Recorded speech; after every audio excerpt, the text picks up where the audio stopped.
everything together. Okay, let me just go. Let me know when you're going live. Yeah. I just went live. Oh, you did? Yeah, Okay. go ahead. Yeah, right here, sir. Okay. Your event is starting. Okay, it should be live now. Yeah, we're live right now. I got 10. We got 10 people watching right now. Let's get some more people here, people. Before we get started on our predictions, talk about what we think was going to happen with the with this conference. Give you our thoughts and opinions about the potential gains that's going to come on this system. Talk about the Scorpio, the pricing of it, since that's been leaked. So there's a lot to talk about, especially it's supposed to be an extended show, so I'm really excited about them saying it's going to be an extended show. That tells me that it's going to be a lot of games. Hopefully. I don't They have a lot of games. I don't want 3/4 of this conference period about Scorpio. I just want to. I won't be happy. But I'm excited. I'm excited overall, man. I know I've been, ranting about Xbox, ranting about the lack of exclusives. But at the end of the day, man, like, majority of my achievements and stuff is on Xbox more than I have on PlayStation because I play on Xbox majority of the time. I like their controller. I like their online. They give out a lot more free games than PlayStation, or better free games than PlayStation. Like, they got a lot of things that's going their way. But at the end of the day, they don't have as many exclusives as the PlayStation brand has. That just was not right with Microsoft right now. But at the end of the day, man, it's all about the games. If they can show games, I'll be very excited, man. So I guess before we start getting to our predictions and whatever, let's go ahead and get our intros out the way. Hold on. Wait. Okay, there we go. I had to mute it. All right, I guess go ahead and get your intro out the way, Alex. Alright, what's going on, everyone? ActivesiNGaming here, and we are getting ready for Xbox's E3 2017 show. We got about an hour to kill, so let's give our Xbox predictions. We'll talk a little bit about EA and what they showed yesterday, and maybe how Microsoft can kind of raise the bar. Oh, anybody can raise the bar after that shit. Like, that's why I don't really care too much for EA's because majority of their show is all about sports, man. Don't get me wrong, FIFA is basically that's their money maker because they sell a shitload of FIFA games every year. Yeah. I'd probably say on average probably like 15, 20 million copies of FIFA on PlayStation and Xbox combined. Like, they sell a lot. They damn near pulled up Grand Theft Auto numbers. Well, I won't say that, but they close.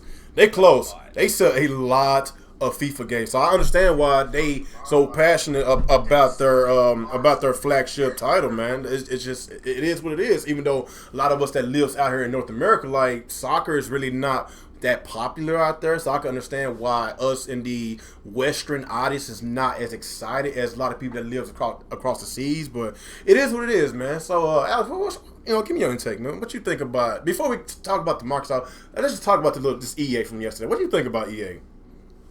Overall, the show was not great. There was a lot of pacing issues, I feel.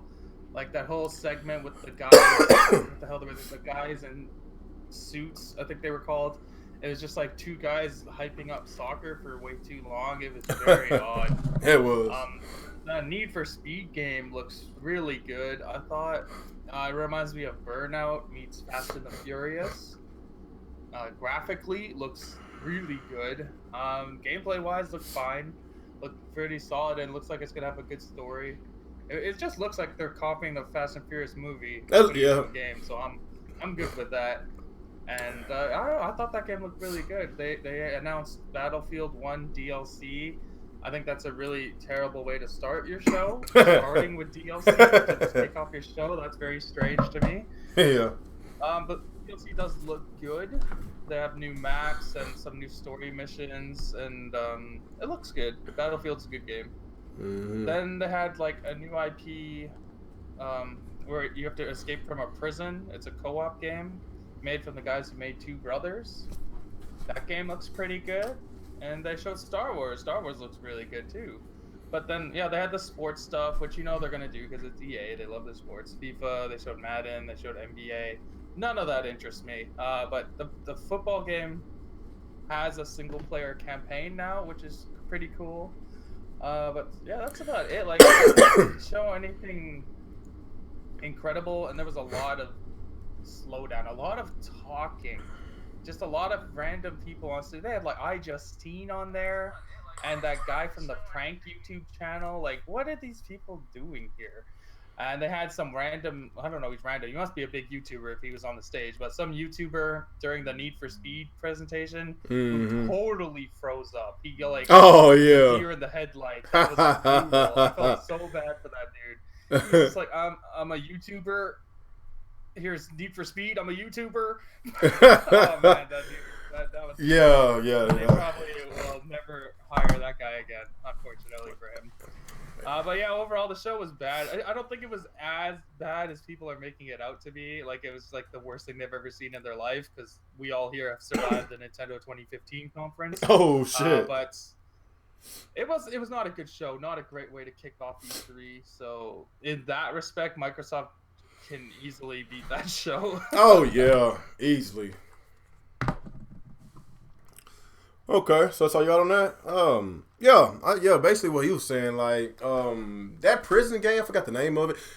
It looks very interesting. It looks like something I will play, but just found out that it's only a co-op game. Like, if I gotta always play with somebody, then I don't like that. I like the options to either play by myself or play with somebody. I know that I know that online gaming is very, very popular, but I've been saying this for a long time, man. I like to play by myself a lot, man.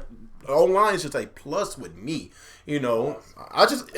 I want the best of both worlds, man. If they want to transition everything to online, then I'm just not a big fan of that.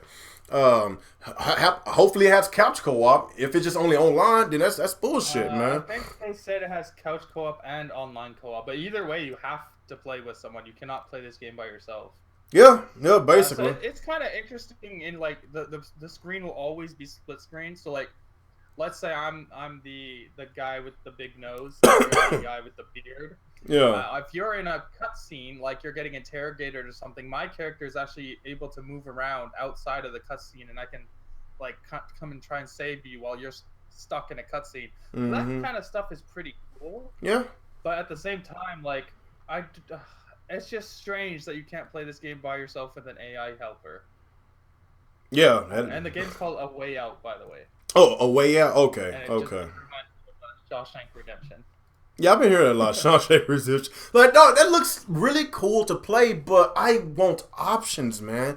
That's been my biggest issue with this generation, man. It's like we don't have that variety anymore like we used to. It's like they transition just by over. It's like they going like maybe 60-70% online only games these days, man. I just don't like this stuff. Just look at the whole Destiny situation. Right. Look at the Battlefront, Star Wars Battlefront, that debacle.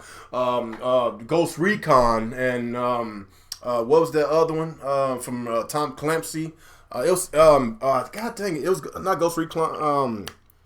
What's that other Tom Clancy game? I'm trying to remember what it was, but they turned it to a online only game as well too. Rainbow Six? Rainbow Six, that's what it is. Like stuff like that, I'm just not a big fan of, because I love story driven games, and online has always been a plus with me. You know, but you know, like I say, as far as EA, man, like you're gonna get a bunch of sports. You're gonna get your Maddens and your NBA Lives, in which they should have just kept that to themselves. Nobody cares about NBA Live. It's all about NBA 2K. That's popular. NBA Live sucks. Nobody don't like NBA Live. You see those facial expressions on NBA Live? They are terrible. Oh yeah, I saw that. They do not have the same kind of budget as the FIFA and the Madden games. Because nobody cares about that. Nobody. Even like LeBron, he looked like half the size of how he actually is. He looks like he's so skinny. Like, I don't know what's going on with that game. Yeah, everybody's just gonna stick to their NBA 2K. That's what it is, man. Nobody cares about live. Why they even if they go do some other sports games, just do baseball. Like Sony, they got that MLB The Show that's exclusive for PlayStation. Microsoft, they still don't have a Major League licensed game. They don't. You know. Like, doesn't Sony have an exclusive on MLB in general? Like, they're the only ones that are allowed to have an MLB game? I don't even know. I don't know if they did that. If they did that, they pulled a EA kind of like how they deal with Madden. I don't like when these bigger companies monopolize this industry. That what pisses me off the most, man. I just hate that. But EA, like I said, I don't really care for a conference because it's just nothing but sports. And a lot of us gamers, we don't want to see sports. You know, they need to lead the sports in another day or whatever. Like we want when it comes to EA, we want people want like another Dragon Age game or a Dead Space game or they did show a new IP called Anthem, which is made by BioWare. This is the actual team that normally makes the Mass Effect games. But they're the team that would have made Mass Effect Andromeda, but they got put onto this game, and like some shitty team made Andromeda, which made a shitty game. Damn, looks pretty cool. It's like a civilization's trapped inside a wall to protect themselves from monsters outside, much like Attack on Titan. And I don't know, it looked pretty cool. It was just a CGI trailer, so it's hard to get too excited. We didn't see any gameplay, nothing like that. It was just CGI, and I don't get excited for CGI trailers anymore. But I like that they're working on a new IP, and the concept is cool. So could be good. But then it was a lot of sports. Like I said, sports should be another event, man. Like let's just be honest. Like majority of sports gamers. That's all they do. They just play sports. They don't play these other type of games like we do. I play little sports, but I play majority shooters and hack and slashes and survival horrors. Like I play those type of games majority of the time. That's why. That's why they need to have a separate event for those types of gamers, man. Like a lot of those gamers, they didn't want to go there just to look at sports, man. They want to see. What's going on with Dead Space 4? Like, people been waiting for years. Or they got another Dragon Quest game. I'm like, what's going on? They got so many IPs that they just hadn't utilized in a while. And I don't know. That's probably why EA be going first a lot, because a lot of people just don't care about their conference. It's about 67% sports. That's all it is. But it is, but it is what it is, man. I guess let's step away from EA and let's get to the main ingredients. Let's get back to Microsoft, man. What do you think Microsoft going to show today? Besides Scorpio, yes, we know. Obviously, Scorpio. I think they're gonna show maybe half an hour worth of Scorpio, because they need to explain why you need to buy this console if you already have an Xbox. They need to show you the advantages of 4K. They're probably gonna take a few shots at Sony and the Pro, how this is true 4K or something like that.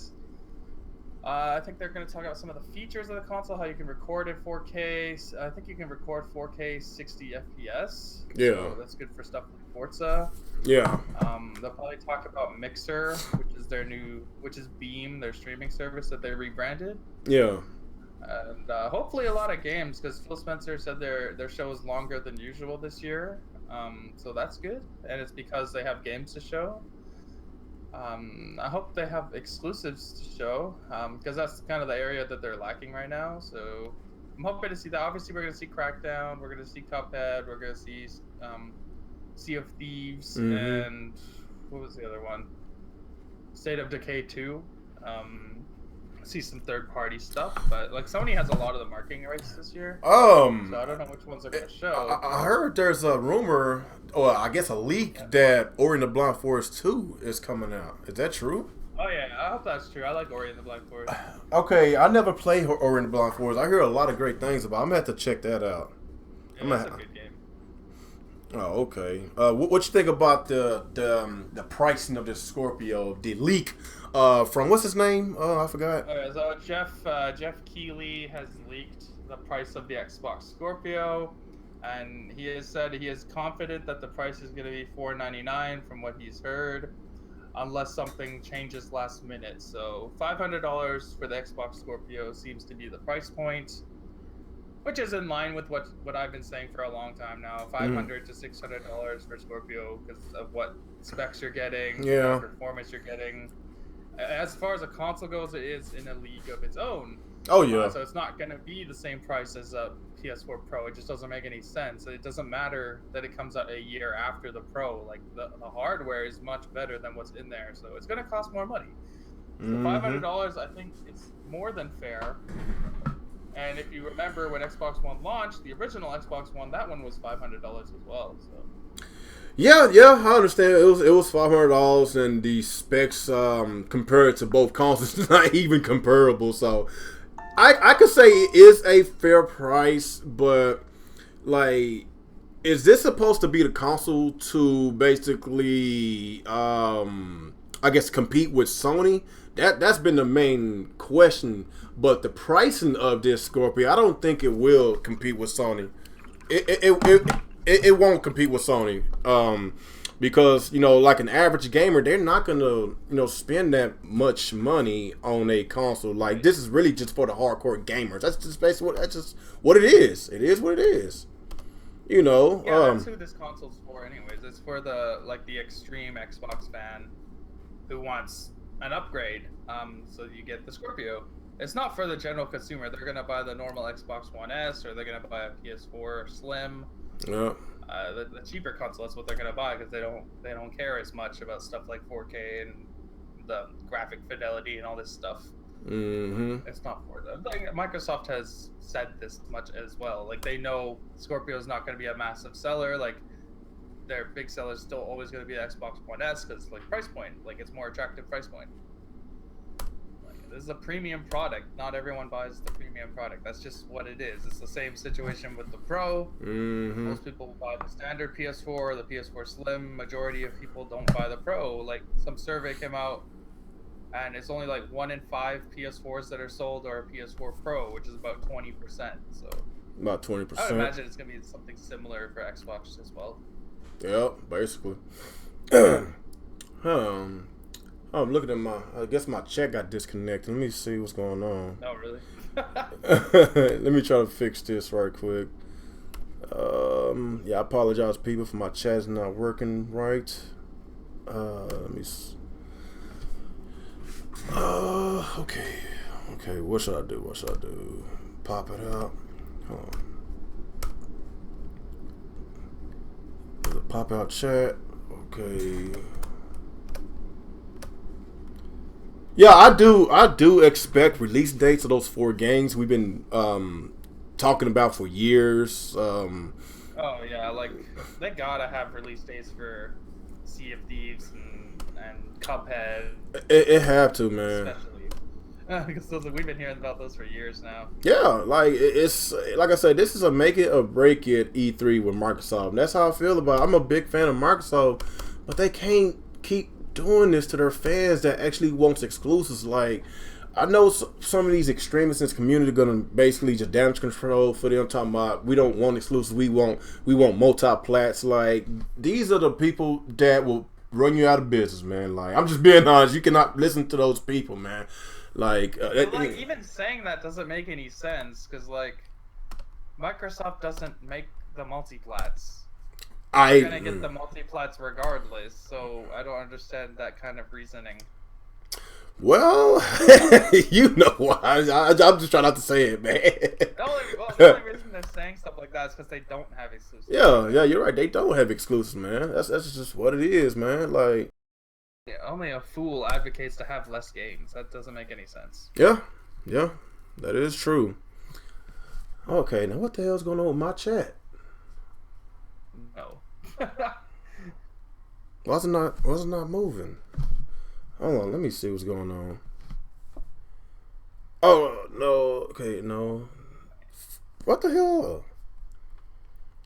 Okay. The chat's moving on my end. Oh, it's moving on your end? So why not on my end? I don't know, I just saw it move. Let me see. The Xbox One S is not $199, guys. If you actually read the article, it says select $299 bundles will have a $50 price drop. $299 minus $50 is $249.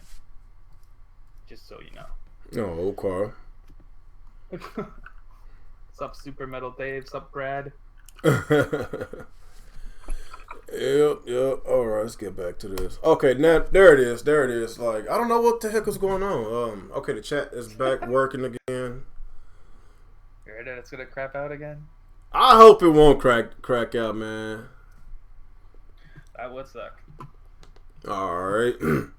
what is it, 3:19? We still got about 40 minutes till this show airs. I'm really, really excited, people, man. Like, just because I've been ranting about Microsoft doesn't mean that I'm not a huge fan of it. Like, I just hate them so much. I hate their guts. Like, if you've been following this channel for a while, you know exactly how I feel about Microsoft. Like, you could call me a flip-flopper, but if there's stuff that's not going too well with Microsoft and they just refuse to fix it, I'm not going to damage control. I'm not going to make excuses for why they not, doing this, why they not doing that, man. Like, I just want the best for Microsoft. That's all I want. Is that too hard is that too much to ask for? That's all I'm asking for. Just want more games. That's how their show is going to be like 2 hours. That's good, because basically their show is always 90 minutes. It's always 90 minutes. So an extra 30 minutes, that's more games. Like, I hope it's like 90 minutes of games and 30 minutes of Scorpio. Hey, long as they have enough time to showcase the Scorpio and showcase games in which we've been asking for a long time, I don't even really care, man. This show could be 4 hours. All I care, as long as we get games. I just want these games. I don't want to see that long. Shit. Just give me fucking games, man. Alright? I want to see games. Uh-huh. And like, I don't want to see a lot of CGI trailers. Yeah, like, as far as the games we've been knowing about was State of Decay 2, Crackdown 3, Cuphead, and Sea of Thieves. I don't really care. Sea of Thieves is my most least game I want to play. I don't care about that. Definitely. I don't want to play that. Crackdown 3, I'm interested. I want to know more about it. I want to see Crackdown in action because it's been a while.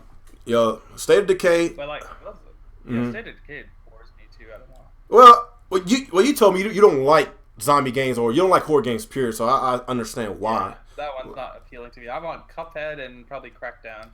I like horror games, so that's why I want to know more about State of Decay 2. Even though I didn't really know much about State of Decay, I didn't know the game existed till last year. Whenever State of Decay 2 was announced, I didn't know State of Decay even exists, to be honest. So maybe I ought to try out the first one. I don't know. Cuphead, I really want to. The second one's gonna be a lot better than the first one though, because they have a much larger budget this time. I hope so, man. I really hope so. I just want good games. That's all I want. Just give me good games, Microsoft. It's not that hard to ask. Like, it's not that hard for y'all to do, especially with all the money y'all have. Y'all have more money than Sony and Nintendo. More money than Sony and Nintendo combined. So why are y'all struggling with getting first-party studios? That's what I want. I want more first-party studios. I want y'all to basically give these developers more freedom to do what they want to do with the games, to stop with these micromanaging them. Like, that's why Bungie left. That's why Remedy left. That's why a lot of people is leaving them, because they don't like how they managing them. Like, it's just we just got the whole Scalebound debacle. Like, it just wasn't looking good for Microsoft for a while. Like, I just hope that they will fix these issues, man. That's all I want. Just fix the issues. What about it was a rumor like a few months ago that another Tomb Raider game was going to come out, time exclusive again for the Xbox One. Do you think that's true? Another time exclusive with Tomb Raider? Man, I hope not. Either make it like fully exclusive or not at all, because timed exclusives are the dumbest things ever. Mm-hmm. It is. I hate that shit. It's like a timed exclusive would never make me buy a console if I know it's gonna come to my other console later anyways. Yeah, like the reason why it didn't make sense for this type of game to be time exclusive because Sony has a game that's very similar to Tomb Raider, and it's called Uncharted. So why you did not try to basically just keep it exclusive, pay a little extra money, and then you can have your little console wars, be like, well, which game is better, Tomb Raider or Uncharted? Like, then you can have the console war. Like, Sony guys, they don't care because they get the best of both worlds. They get to play. They get both games anyway. Like, that's what I'm saying. Like, you have the money. Like, just do what you need to do. That's all I want. Like, I think it would be nice if they had made Tomb Raider exclusive to Xbox, because they don't really have a game like that for an exclusive. No, they don't. The closest thing I guess would have been Quantum Break, I guess, but that's not even really a similar type of game. They need more story-driven games. Sony already has Uncharted, and a lot of Sony guys prefer Uncharted to Tomb Raider. I think Tomb Raider is the better game, but that's whatever. I think Uncharted has the better story, but Tomb Raider has the better gameplay. That's how I feel about it. Because you have more weapon selections, you get to craft, you get to do a whole bunch of stuff. Like it just, I think it's really the story of Uncharted is the reason why a lot of people love it so much. That's probably what it is. It's probably what it is. And Metro Bro, he brought this up a long time ago. Maybe it has a lot to do with people being the sexist. I'm just throwing it out there. People just I'm just being honest. Some people just probably prefer Uncharted because he's a man. I'm just being honest.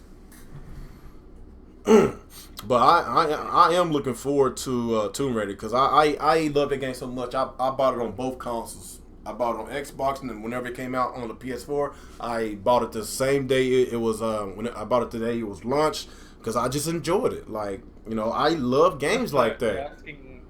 Asking in the chat, what do you think about Nintendo's E3 only being 25 minutes? I've been here 25 minutes. I've been here 30 minutes, 25, 30. That's if they could do something similar, what they did back in April, that direct, fast paced, a lot of trailers and stuff, that was cool. If they got something like that, then I can understand why they're doing it because they got a lot to show. But if they're gonna sit up here and interviewing these developers for like 10 minutes, talking about some nonsense, I'm gonna freaking go on a huge rant, man. This is their brand new console. Brand new, just came out 3 months ago, and they ain't got much to show at E3. Like, you know how I feel about it. I know we had like a little small debate. It wasn't like a big debate the other day, just a small debate about, you know, games that we already know they're gonna show at E3. But I want to know about the games not only that's coming out this year, but I want to know about the games coming out the next year and so on. That's all I want. Just keep your audience hype. Why you think even I know PlayStation, they got it bad showing games that's not coming out in 3-4 years, but just look at that crowd, how hyped they was when they saw Spider-Man, how hyped they was when they saw The Last of Us 2. That was electrifying. They was so hyped. That's what I want with my Nintendo games. I want to know what games coming out, not only this year, but next year, or maybe the year after. I'm not talking about show games that's coming out 3, 4, 5 years. Just something within a 1-2 year, time span. That's all I want. Keep your audience happy. Because if you don't show games that's coming out next year, then people are going to be like, okay, Nintendo ain't got nothing for next year. What's going on? I know there's a rumor that Xenoblade Chronicles 2 got delayed to February of next year. Really hope that's not true. I don't know. But it's not true. But I really hope not true because if it is true, then Nintendo being continually lying to themselves, contradicting themselves, talking about well, don't worry guys, this game's gonna come out this year. Like, I don't know how many times that they've been tweeting that. I don't know how many times they've been saying that this game they promised that this game's coming out this year. But like, it's kind of hard to believe them, man. It's kind of hard to believe. But the way they keep on tweeting us, like, they making it, it's like they putting their lives on the line, saying that this game is coming out this year. That's how I was taking it. That's how I was taking it. But I really hope that this game is coming out this year. If it is coming out next year, then I just won't believe Nintendo anymore. I don't care if they come out every single day talking about, oh man, no, this game is coming out this year. I'm not gonna believe them. I won't at all. I won't believe them at all, man, because they're making themselves look like liars. That's just how it is. I don't know, man. They got a lot of good games coming out this year. I just want to know what's in store for next year and beyond. I still want my Metroid. I know you don't give a crap about Metroid. I love Metroid. Come on. I'm not expecting the game to launch this year. I just want an announcement. I just want whet our appetite. Just get us some type of hype. Get us excited. That's what E3 is about. It's about the excitement. You got the whole world watching. That's why I don't understand. Like, people talking about, that's why you got your directs. The whole world don't see directs. The whole world see E3. You see more journalists. You see more cameras. You see more everything at E3. If you want to get, that's one thing I don't like about recently. Nintendo fans have been downplaying E3 like it doesn't matter. But if it didn't matter, Nintendo wouldn't make a specific show for E3. They would just ignore it completely and just do their own directs whenever they felt like it. E3 is still their biggest show of the year. But I don't understand why they try to downplay E3 like that, but then they'll be the first ones to be excited at E3 to watch the Nintendo show. It doesn't make sense. It doesn't make sense. Well, we've been used to these fans. We know how they roll. It's just nothing new, man. Like a lot of them just very hypocritical. A lot of them make excuse for Nintendo. You got some people that's been been complaining about the Wii U, about the features that they're lacking, and now the Switch is lacking a lot less features than the Switch, and now they're coming up with excuses. What the hell, man? Super Metal Dave in the chat says, "Well, guys, we saw 30 seconds of choppy footage on the Switch of Xenoblade Chronicles 2. That was it. So if it's coming out this year, I'll be surprised." I guess that's true. Whatever. If they got to delay it, I'm fine with that. Just don't lead us on. Just don't lie. That's all I'm saying. Just don't lie to us. Like, right. I'd rather have a good delay game than a rush, unplayable game. That's just how I feel about that, man. Why are we talking about Nintendo? This is supposed to be Microsoft. I don't know. They asked about Nintendo. We got off on a tangent. You know how I feel about Nintendo. You know how I feel about these people that makes excuses for Nintendo, man. Let's talk about Microsoft Scorpio. What are your expectations for the Scorpio? What do you expect to see? I expect to see 4K 30. Every game they're going to show today for the Scorpio is going to be at 4K. Yeah. A lot of them are going to be at 30 frames per second. Mm-hmm. Other than Forza 7, which will be 4K 60. Oh, yeah. I expect them to really drive home that this is a real, true 4K beast or whatever. I expect a lot of, maybe majority of the Xbox exclusives, the Xbox Scorpio exclusives, I expect them to be 4K 60. But as far as the multi-plats, I don't expect no 4K 60 at all. I'm just being honest. It's gonna be it's gonna be parity. We already know what's gonna happen. Sony got marketing rights just about all these damn games. There's no way in hell they're gonna market the superiority of the Xbox Scorpio over their own shit that they are advertising. Like they're not gonna do that, man. They're not gonna do that. Because Sony know how much more powerful the Scorpio is, compared to their own, the Pro, But like I said, it's gonna be a lot of parity, and these developers, it's like this. You'll see a lot of fast loading times. That's all I'm gonna say, because they're not gonna utilize the full power of the Scorpio. Well, that's true. We actually forgot to talk about that. So a couple of days ago, Mikey Barra, who is part of the Xbox team, announced that they've actually increased the amounts of RAM for the Scorpio. So they have 12 gigs total RAM for the Scorpio to share between games and the OS. Before they had said it's 8 gigs for games and 4 gigs for the OS. Now it's actually going to be 9 gigabytes for the games and 3 for the OS, which is really cool. So you get an extra gig to play with. Mm-hmm. That allows for more 4K assets, 4 textures. But they said if developers are not going to use the full 9 gigabytes and they only use 8, that extra 1 gigabyte will be used as cache, which will allow for faster loading times, which is pretty cool. That is pretty cool. They're still tinkering around with the Scorpio. They're still trying to make it better. I think that's nice. Yeah, that is nice. Like the more the better. Like if they can improve on whatever, like it's better not to improve on anything. Like right. They just tell you how powerful this thing is. It's a monster, man. It's a beast for a console. This thing is competing with mid-tier PCs, man. Like it's up there with them.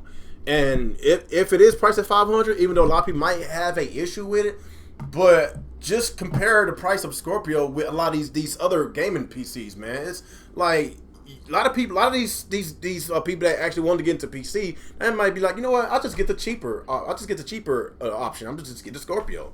That's just basically what it is. Wow. But I know what you're about to say. You get free online. Yes, I know you're about to. Yeah, I know. There's other stuff on the PC that's more superior than the consoles. Yes, I know. You get set your frame rates. Free online. It's a lot of stuff. But last time I checked, I don't think we get to set our frame rates. Anyone who has an Xbox One or Xbox One S, this will be a very significant upgrade for you if you want to do it. Yeah, because you don't have to, obviously. If you have a normal Xbox, you could just keep playing that because all the games are going to run on that anyways. But Like if you get a Scorpio and especially if you have a 4K TV, you will see a big difference. Oh yeah, I have a 4K TV, but I don't have the right 4K TV. They didn't, like I said, we were talking a while ago. They didn't, one? huh? What's that? The HDR. No, I don't have HDR in mine, so it's like pointless. Trying to hook my Xbox One S to it. Well, I could play it, but I just can't upscale to a 4K. So, it is what it is, man. I ain't worried about it. Eventually I'm gonna get another 4K TV, HDR. But right now, I don't even care right now. I'm just more worried about the games. I'm just more worried about what exclusives they going to come out with. Are they gonna wow us with some games? Or are they gonna shut our mouth so we can stop ranting about Microsoft? Or are they gonna shut your mouth so you can rebuy the Xbox and stop trading it, Alex?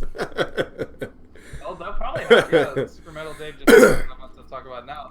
They will probably have like good trade-in programs for Xbox One S through GameStop and Best Buy and stuff. Oh, I think they will. Maybe you can get like $200 credit towards an Xbox Scorpio or something. Yeah, I think that'd be. I was hoping like the Xbox Scorpio would come with an Elite controller, but if they're only charging $500, I don't think that's possible. Yeah. Oh hell no! That Elite controller's what, $150 a pop? Jesus. Yeah. But if it does come with a Elite controller, I'll be like, oh man, that's fucking awesome, man. Shit, you get that'd be crazy, but like not at $500. You get the best controller in the world, and you get the best console in the world as far as specs. Well, for $500, that's insane, but it's not believable though. Unforgiven said it should come with a 4K controller. 4K controller. Oh my god. It's made of Blu-ray discs. Yep. Yes, Mohammed, we know the Xbox Scorpio is a day one buy for you. Oh boy, You've only been talking about it for like 6 months straight. He ain't got to tell us. We already know how you feel about it. I'd be shocked if it wasn't a day one buy for you, my friend.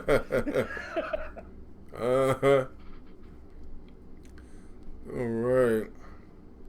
Oh man, they need an HDR controller? You're right. An HDR controller? Jesus Christ. Do you think they're going to show an updated controller with like a dedicated share button?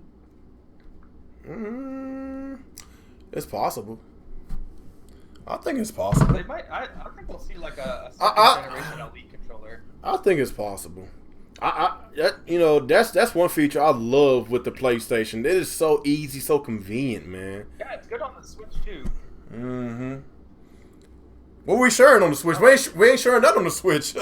It's just there. Share photos. You can share pictures. Come on. Right now, that damn feature is pointless. I'm still trying to figure out what the hell this shit is, man. Nintendo, man, oh my god, I want to try to talk about Nintendo. It's just, I love the Switch. I love my Switch. It's just so bare bones right now. So bare bones. The voice chat situation, it's just, oh my god. I'm trying not to get so pissed off about that. And yeah. We didn't talk about this about EA a while ago. The FIFA on the Switch. We didn't talk about that. Oh yeah. Yeah, we didn't talk about that. Yeah. As far as I know, it's supposed to be the same thing as the Xbox and PlayStation, except they're not gonna have the Journey mode in there. And from what I've been hearing, it's not a 360 port. They say it's gonna be custom built. Custom built, yeah. So when they say, so here are the modes that are in the game. There's the kickoff mode, the career mode, the online season, tournaments, women's international cup, and skill games. It says FIFA on the Nintendo Switch will run at 1080p while docked and 720p in handheld mode. The feature set is not impressive for a home console, but for a mobile system, it is stacked. The downgraded visuals will not be a big of a deal for mobile users who are accustomed to playing games with lesser visual appeal than home consoles. So yeah, it is not running Frostbite. No, it's not. It's not. On the handheld, it'll look really good.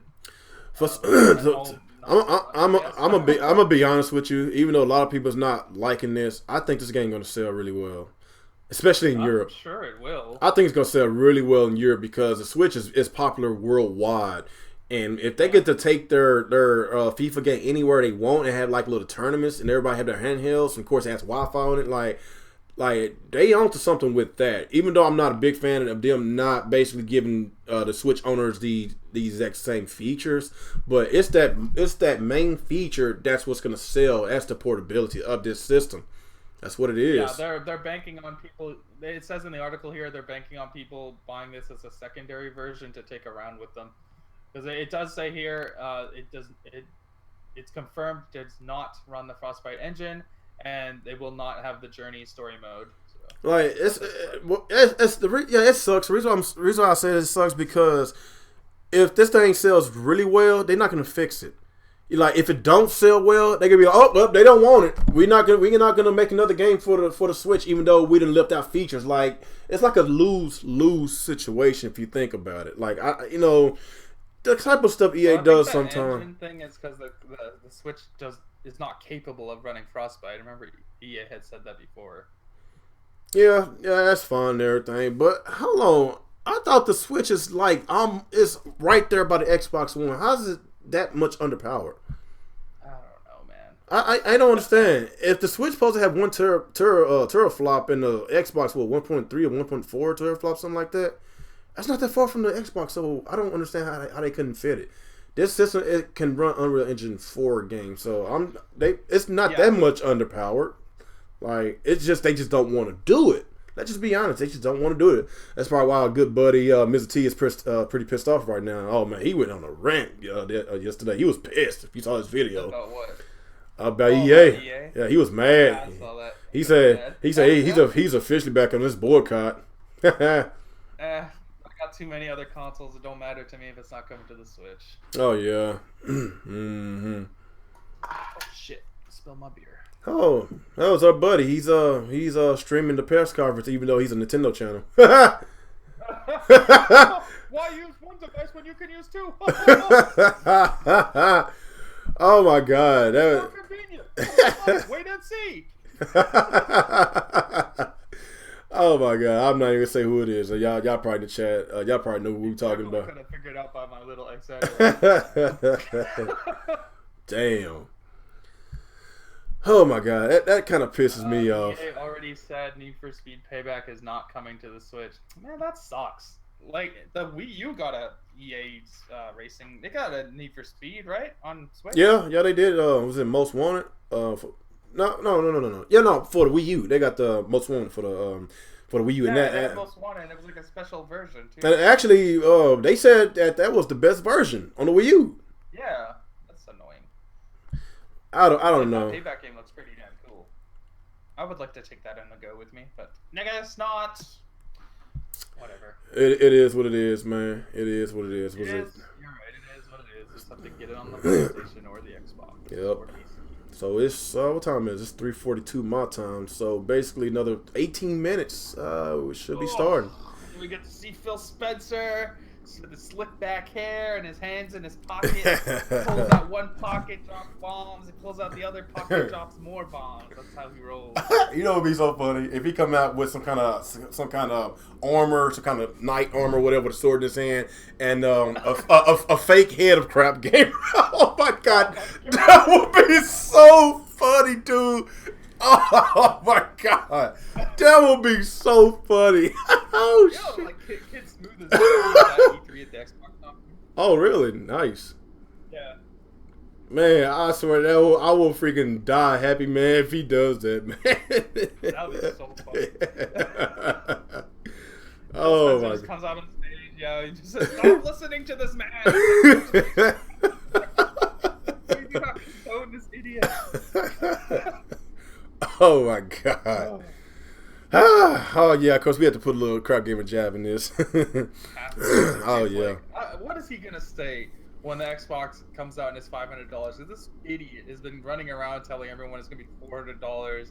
Blah blah blah. It's gonna do this, gonna do that. Mm-hmm. Well, we still technically don't have a confirmed price yet. I'll believe Jeff Keighley over Crap Gamer. Mm-hmm.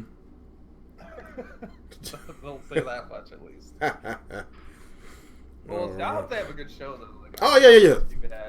Oh yeah, like we thought they had a really great show last year. It's just last year they had a great show, but like, a lot of those games didn't come out.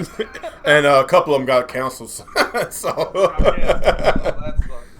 yeah, I guess those canceled games got me on that vengeance tour with Microsoft and these fanboys. I'm out for blood right now.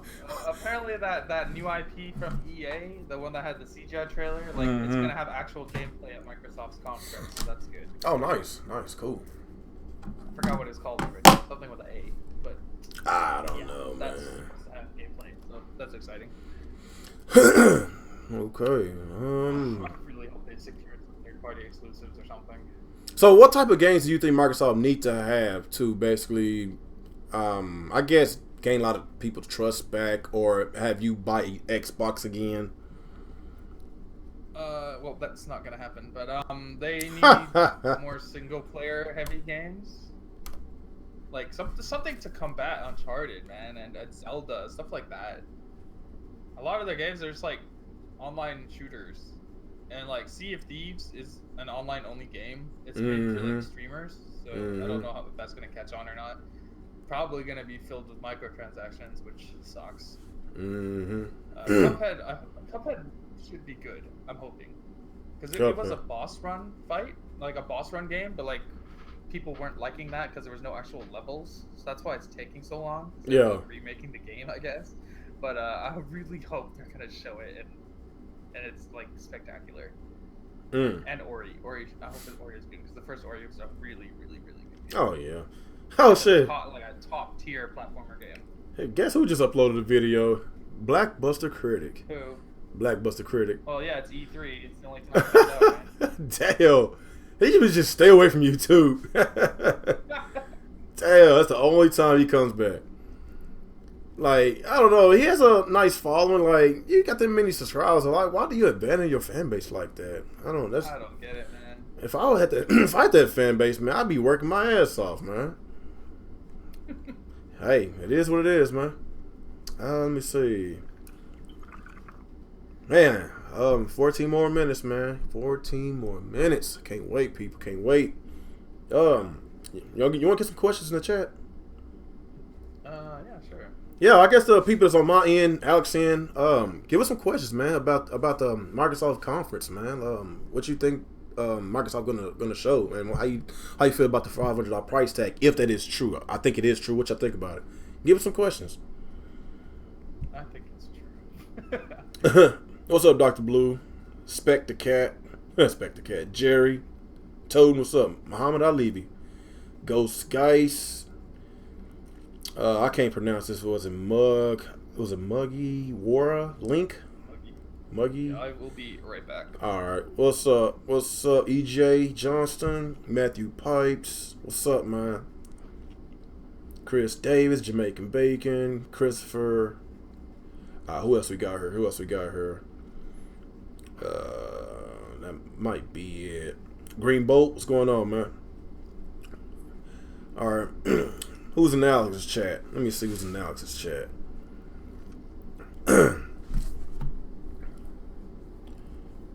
KJ Game Spell? What's up? Super Metal Dave, what's going on? He said, I think they're talking about OJ. Oh, no comment. Unforgiven, what's up? Inglorious Bastards. Was it Walker? What's up? Let me see. Y'all got some questions for it? Give us some questions, man, before this stream starts. I guess as Alex doing what he's doing, I guess I'll be the one that's talking for a couple minutes. But yeah, what y'all think was gonna happen with this Xbox conference, man? Say it's weird how a lot of YouTubers are showing the E3 conference after bashing the console last few days. I bash whoever, man. Like if there needs to be some bashing, I will bash. Like I'm a big fan of all three companies: Microsoft, Nintendo, Sony. I'm a big fan of all of them. But if there's some stuff that they're doing that I'm not a big fan of, then I will bash them. I will rant about them. But there are some YouTubers that is primarily or either a Nintendo channel or a PlayStation channel. But let me take Nintendo channel for example. Y'all probably know who I'm talking about. You know, they've been complaining. They've been basically saying that, you know, Xbox is bad, PlayStation's bad, but they basically want to basically pull out that I own all consoles card, but at the end of the day, they want to be biased towards Microsoft and Sony, but they don't want, but they want to basically make excuses for Nintendo, even though there's a lot of shit that they are doing that's it's hair pulling. You know, that's why it just doesn't make sense for some of these channels to be even streaming a Microsoft E3, because a lot of them been shitting on Microsoft. Me, don't get me wrong, I've been shitting on Microsoft, but I actually gave them praise. Like, y'all know why I've been shitting on Microsoft. You know my reason. But as far as me being an Xbox fan, I'm a huge Xbox fan. I love Xbox, but their business decisions they've been making lately, I'm just not a big fan of it, so I had to talk about it. I'm not going to zip my lips. I'm not going to put duct tape over my mouth because I'm afraid on how the Xbox community is going to respond towards me. I don't give a fuck. But when it comes down to, like, okay, I'm a big fan of this company, but, you know, I got a lot of friends as a big fan of this company as well, too. If I say something that might spark their outrage, like, you know, that's just... It is what it is. Like, if I say something, they might get all pissed off. I don't give a fuck. I've been saying stuff about everybody, man. But that's why I don't understand why some of these channels. You know who I'm talking about. It's a certain Nintendo YouTuber. You know what I'm talking about. Man, talking shit about Xbox, make excuse for Nintendo. But yes, he wants to get some subscribers by streaming this E3 conference. Know that majority of his content is Nintendo. That's all I'm saying. That's all I'm gonna say.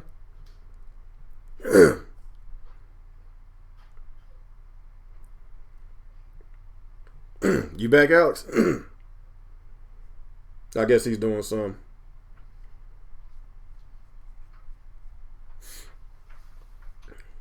So we got 9 minutes, people. 9 more minutes. Oh shit, I need to get to the questions. Cause we got 9 minutes. Let me try to get these questions out the way before this E3 starts. Let me see.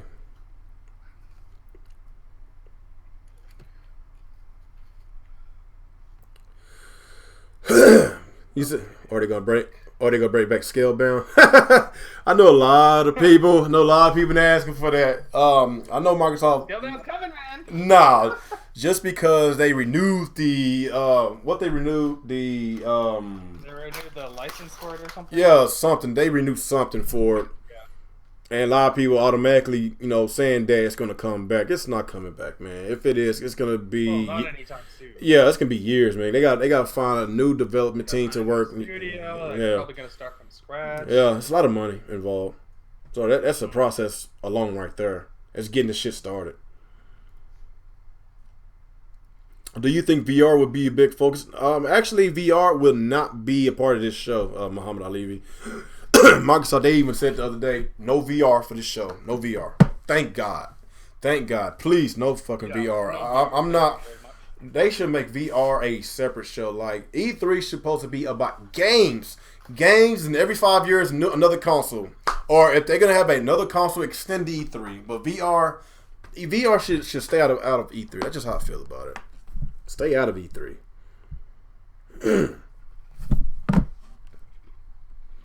Alright. Full screen.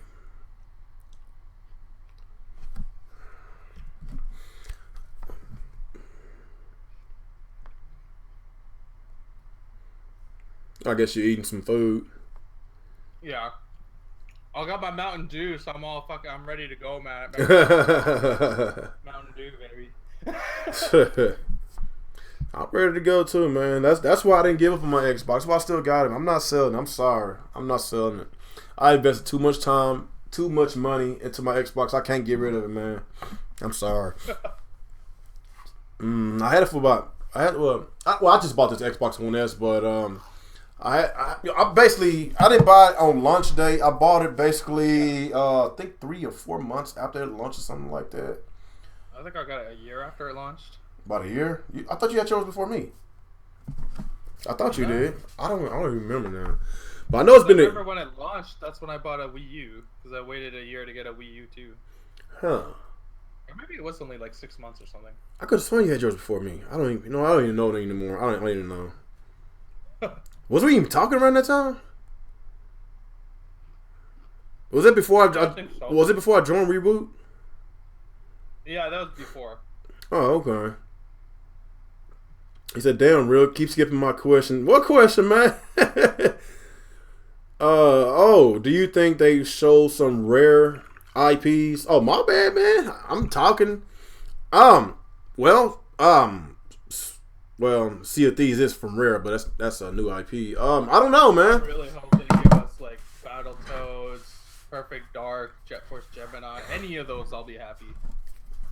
It would be nice, man. Like they bought Rare and swept it under the rug from Nintendo, even though it makes more sense on the Nintendo console. Like they bought them just so Nintendo couldn't use them. Probably so. Probably so, man.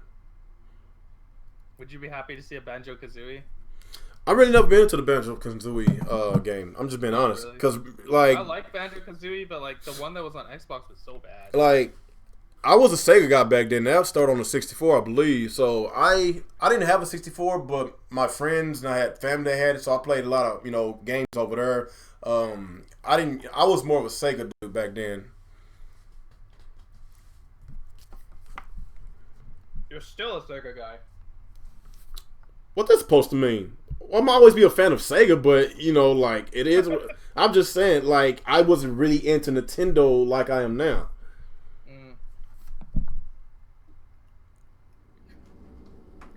Come on, Microsoft, show us something special. Yeah, 4 more minutes, people. You think they're gonna open the show with Scorpio, or they're gonna show games first?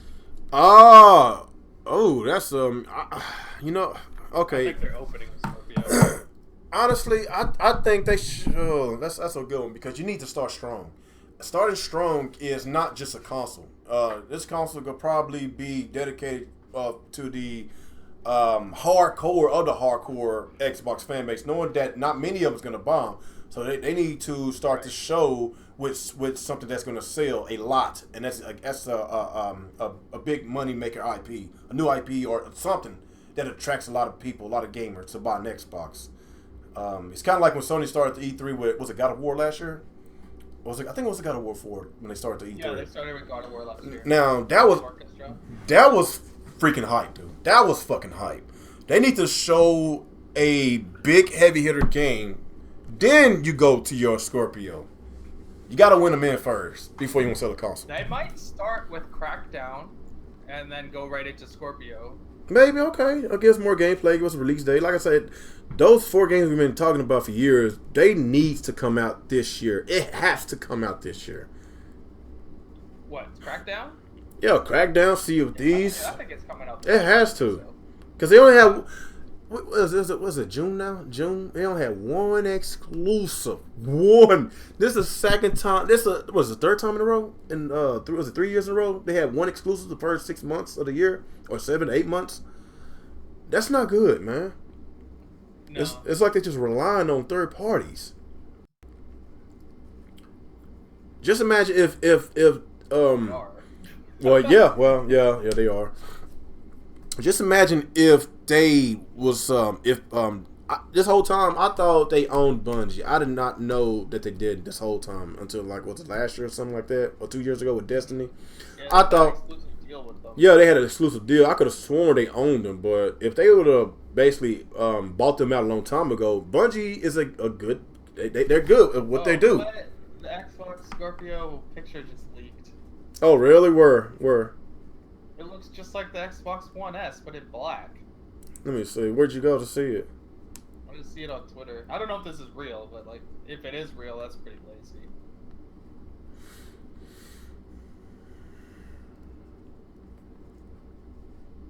He said they showing Bruce Lee Way to Dragon HD remix. Apparently, Scorpio is gonna be the actual name of the console. They're not changing it. Oh really? Oh yeah. Yeah, because a lot of people has been saying like keep the name. It's a cool name. It's a catchy name. Yeah, I like that name.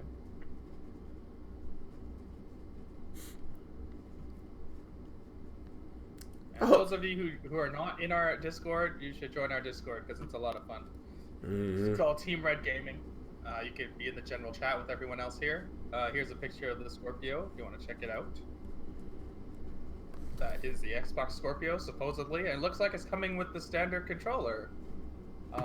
Maybe it has some change that we'll talk about, I don't know. Mm-hmm. Looks almost identical to the Xbox One S, except this area seems to pop out a little more for some reason. Mm-hmm. I imagine this thing still has a 4K Blu-ray player. Oh, it has to have a 4K Blu-ray card. It probably does, right? Yeah, it has to. Looks like a rumor about there being a screen on the front to show you the FPS was not real, but like, why would that be on a console? It's such a stupid thing to have on a console. But yeah, so it doesn't look bad or anything, obviously, because like the Xbox One S is a really good looking console. Man, if they have that FPS on the console, man, you talking about a lot of freaking flame wars going on. It's gonna be worse than Digital Foundry, dude. It's gonna be worse, man. I thought that comment section was freaking cancerous, but shit. Whew. Oh yeah, that comment section is the worst. I don't know, man. Go to it started. Is it? Okay. It is. 3210. All right. Halo, 2001. Oh, looks like they're starting with Halo. Something about it. Oh no, it's a bunch of games. Oh, they're showing you the resolution jump over the years.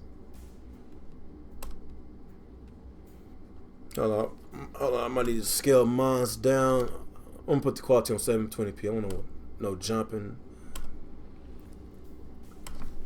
It all leads to this 4K Ultra HD. All right. Oh, this is so quiet. Oh. Oh, the stream. There we go. The stage looks cool. All right. Okay, mine's jumping a little bit.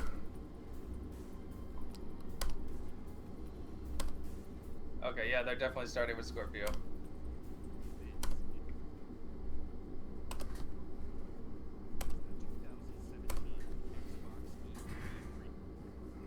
Oh, come on. Don't don't mess with me.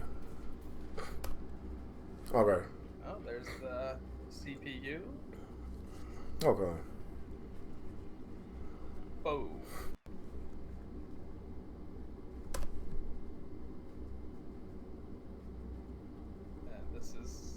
This is cool, but I'm kind of worried this is going to be a Scorpio only show. Yeah.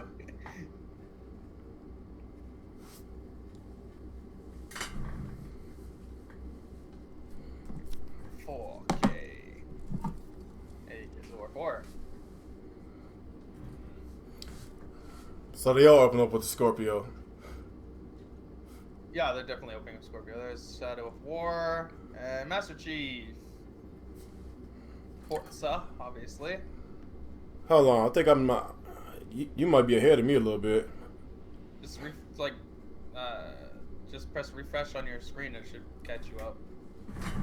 Hold on.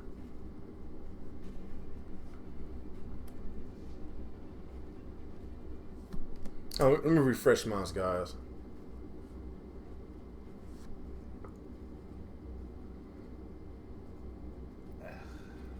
This is pretty dumb.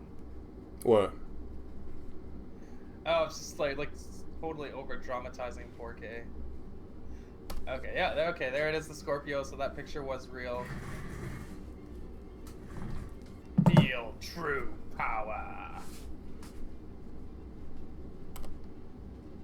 Yeah, so same controller. Yeah, so that definitely was the console picture.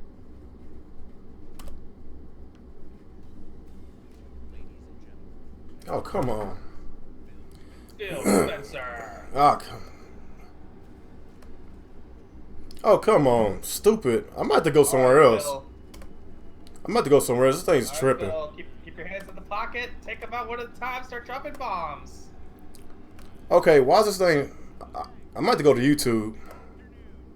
Alright, go to YouTube then. Mine's working fine. I don't know why yours isn't. I don't know. Hold on, let me go to YouTube. This thing's it's not working right. Sorry, people. Let me go to YouTube.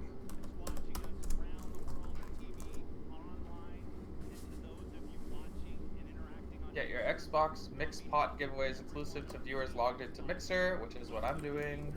So I will get something for free. Just bear with me, guys.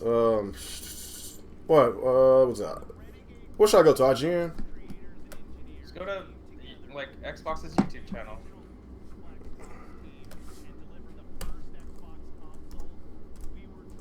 Or IGN, doesn't matter, same thing. Empower developers, delight gamers, and deliver true hardware and technical innovation. The original Xbox. There's just one guy in the crowd like, yeah! All right. Oh, they called it the Xbox One X. Xbox One X? Oh, really? Gross. Okay, let's try YouTube. I don't like that name. I was whatever. It could be worse, I guess. Alright, so it's coming out November 7.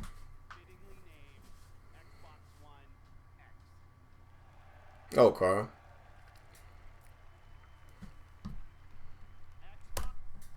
Oh, okay, there we go. Hopefully this is better, people. Starting on November 7th, Xbox One X joins the Xbox One and the Xbox One S when it launches worldwide. Okay. Who is this? Now, Kareem Chowdhury.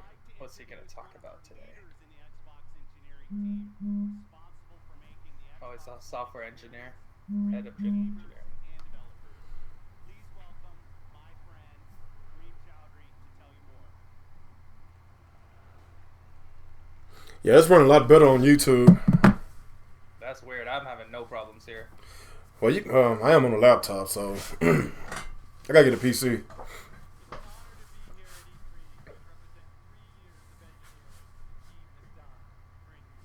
Hold on. No, hold on.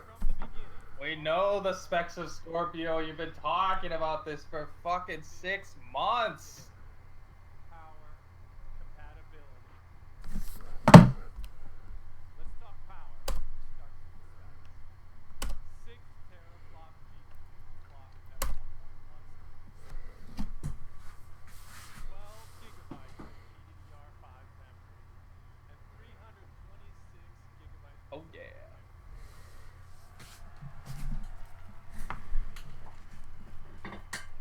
These are impressive numbers that are more powerful than any other console on every dimension. Because that's what it takes to give game creators the power they need, so you can experience true 4K resolution, 4K textures, and 4K assets in your workspace. And when we say true 4K, we mean 8 million pixels, high dynamic range, wide color range, premium sound level resolution, and 4K UHD Blu-ray playback. Next, compatibility. We know Oh shit, they wanted more. Xbox One X, and your reaction to 360 backward compatibility has energized the team even more. So right from the start, all of your Xbox One accessories and Right, which is expected when you put it on a console with more power.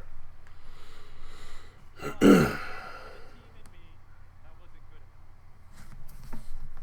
The game library you have today will look and play even better on Xbox One. That's good. It does support super sampling. Isotropic filtering and faster burn times. Even if you haven't made the jump to a 4K TV yet, we designed this product for you. Since Xbox One X enables a technique called super sampling, the new 4K games you see on stage today will look better on your 1080p TV than any Ba, other ba, console. ba, ba. And finally, craftsmanship.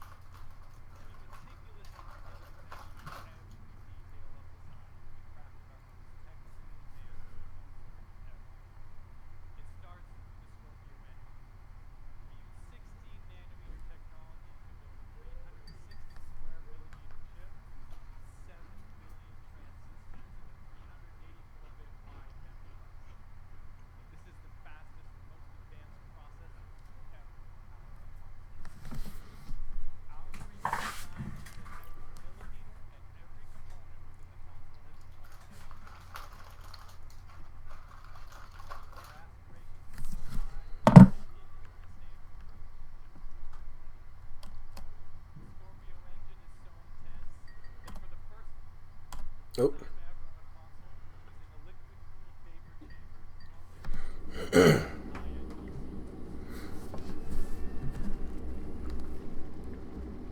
An engineer on the Xbox 160 admitted in new confirmation that they used an innovative remake pattern. The polymer method completely optimizes every single Xbox One S at the system performance level to deliver consistent performance efficiency and intelligence. Oh shit, that's cool. This thing is Mm-hmm. even smaller than the Xbox One S. Hmm. But again, not only have we built the most powerful I wonder if the power brick is still built in. Yeah. Oh, nice. So all that power in that little small Xbox. Come here, new game. this is the system you asked us to build, and it is good for Xbox One and Windows 10. Excellent.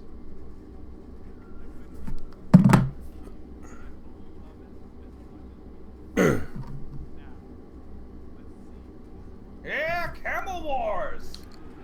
Oh man, you like Hell, it's just Forza. you know you're like about 5 seconds ahead of me. Am I? Yeah, you're like 5 seconds ahead of me. Oh, let me see. Nah, yeah, I am live. I can't go no farther. Yeah, you are ahead of me. I thought it was something cool. It's just Forza. Yeah, Gears, Halo, Forza, huh? Oh my god. Please have more new stuff, please. Ooh, GTR. I love the GTR.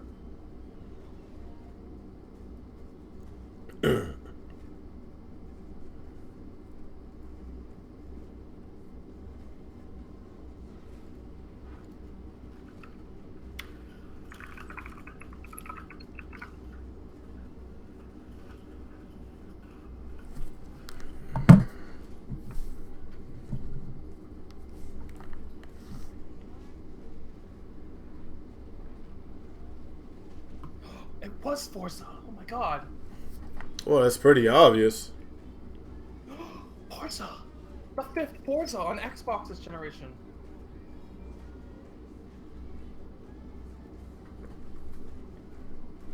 I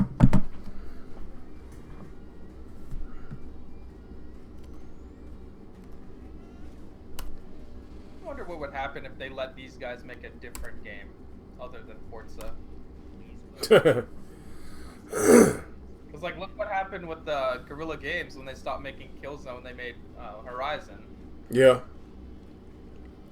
Yeah. In the automotive world, supercars are debuted at international auto shows, Frankfurt, Paris, Detroit.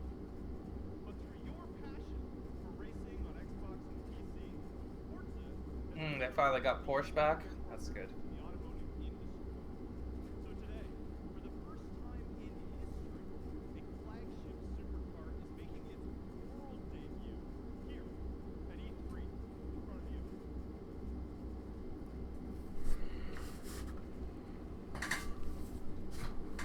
This year, we announced a partnership with Porsche to bring you amazing experiences, both in game and in person. We've been knowing about this for how long now?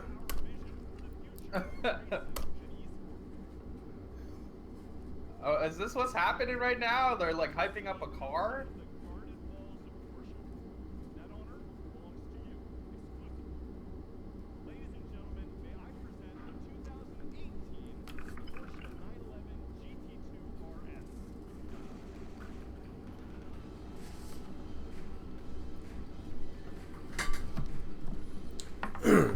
Yeah, my stream's a little choppy. This is not only the most Man, your internet is terrible. Huh? legendary Your internet is terrible. I don't know what the hell's going on. 911 engine ever made. Like the Xbox One X, it's a monster. And with over 4.8 million Yeah, what the hell's going on with my stream? I can't even do HD. I'm about to go to 480. Oh, shit. Hold on, let me see if I can refresh this, guys. I don't know what the hell's going on. Let me refresh this, see if it works better. Yeah, try that. Their stage is really cool. I like that stage. Yeah. I'm Shannon McIntosh, professional race car driver and Forza driving coach. I'll be pushing the GT2 RS to its limits on the sun-baked streets of Dubai. Time parade in May. Professional. Okay, good. They have some gameplay going. And it looks just like Forza. Yeah. We start with Shannon in her customized driver on Dubai. Using the power of Xbox One X, Forza Motorsport 7 runs at a native 4K and a rock-solid 60 frames per second. And we have the additional power to deliver shots. I need some Mountain Dew for this one. Super high-res glass. I want some games that's not Gears, Forza, and Halo right now. Yeah, that's like what, another hour 45? No Sure, we'll get some good shit. It's a beautiful game. Forza's always beautiful. Oh yeah. It's just not for me. If I'm gonna play Forza, I like the other one. I always forget the name of it. The one we just had. Damn. I'm just I really forgot the name. I'm just not liking my stream right now. It's a little choppy. Living environments featuring spectacular vistas and massive scale. You can see we've made racing more dynamic and surprising. Dynamic puddles Almighty GTR. unleashes its fury. It's more thrilling and competitive. Feel the intense heat grease up your tires as you battle your rivals. Oh boy.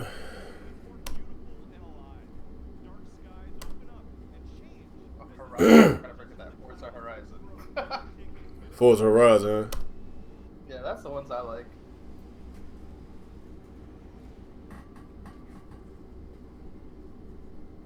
Racing is reborn in Forza.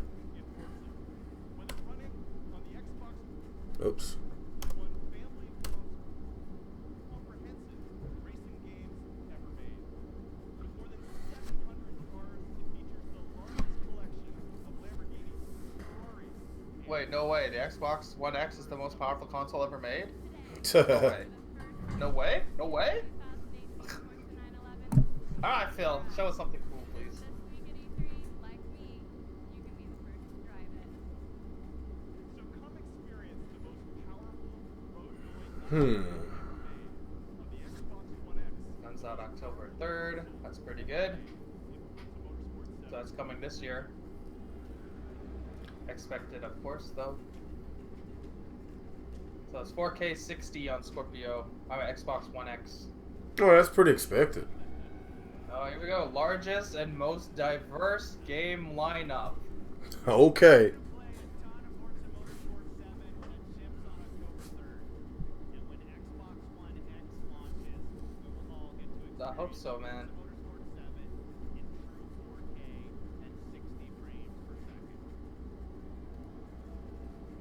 Today, we're going to showcase the world's greatest creators with a lineup of different types of games for every type of gamer. It is the largest and I believe the most diverse. Oh, shit, they're gonna show 42 games. Hold on, maybe if I might have to get out the Hangouts with you. I think that's what I did last time. Then it ran smoothly. Okay. Yeah, let me get out the Hangout. Hold on. Sure. I'm going to have to get on my phone. Okay. Alright. Boundary of our art form.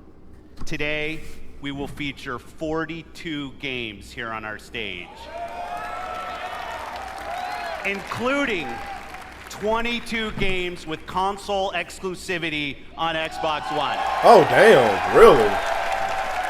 Shit. Every one of these games will play great on each member of the Xbox One family, but of course, they will play best on Xbox One X. 42 games. Now, that's Next that's is a fucking... game from a pretty damn creative good. team that built their franchise on Xbox. In 2010, 4A Games worked with us to launch a single-player masterpiece that I played on Xbox 360. Oh, let me try to refresh this Now, one more time. I'm honored to bring them back with Let me refresh this. I'm trying to get the stream as good as I can. Maybe I was in the hangouts with Alex, and maybe that was causing it to lag. Hopefully that's what it is.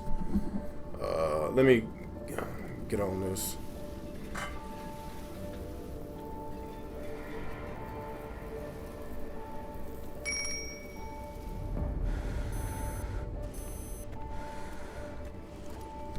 What is this?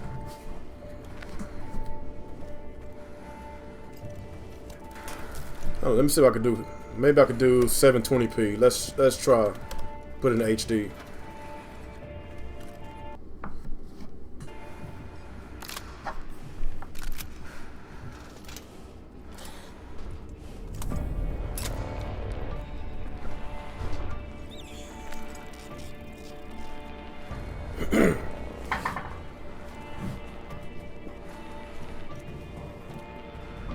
Come to the storage of the Xbox One.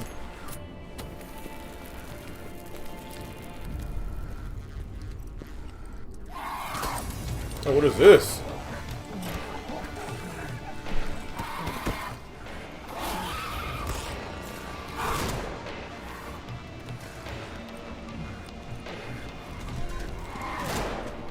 Hello. Nah, I might have to go back. Okay. Wait, what game is this? Is this... It is Lost Planet, I'm not sure. What you say? What you say? They're showing a game here, I'm just trying to figure out what game it is. Yeah, I'm trying to figure it out too.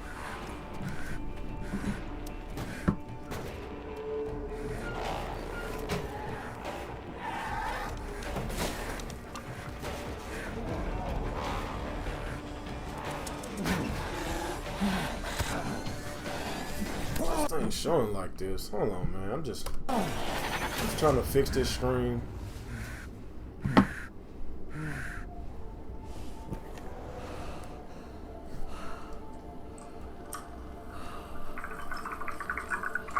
Crossbow, dude? I love crossbows.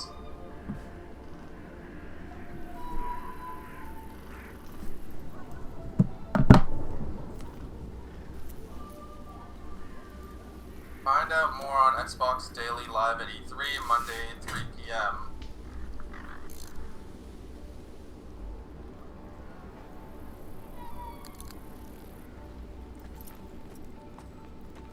Man, you like 5-7 seconds ahead of me. I'm live. I don't know what to tell you, man. Fucking Canadians. That's why I'm watching it on Mixer, because that's their premier service. Oh, that's probably what it is. Yeah. Damn, kill that dog. You didn't have to kill that dog. Oh shit, those ones look feral.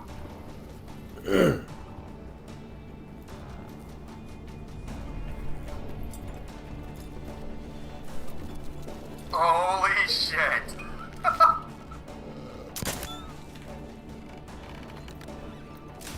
Bro, you better run! Escape into the night! Oh, what is this? Oh, explosive arrows? Fuck yeah.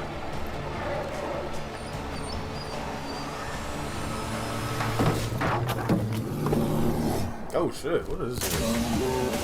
Fucking zombie bear or something.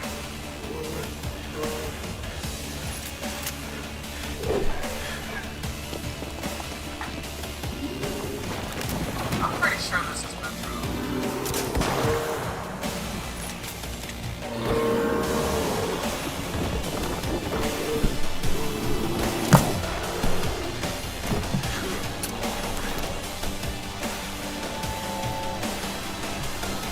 Yeah, it is Metro. I was Metro last night? I had a feeling that was Metro. Metro Exodus is what it's called. Okay, I had a feeling that's what it is. Awesome. I played the other. I just played the first two. When they remastered it last year, I really did like it. You never played it?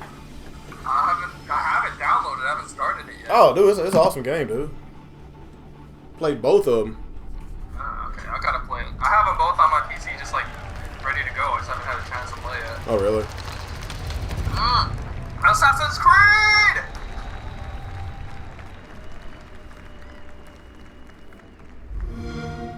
Egypt. very excited for this one. I love Egypt setting. We are the first to guard the soul from evil. Empire. We conquered this land and built an empire. Yeah. Egypt set assassin. Shit. Oh, that's the Egypt one? Whispers on the wind. A brotherhood born in. They are the first Oh, to these are call the original themselves assassins. the Assassins.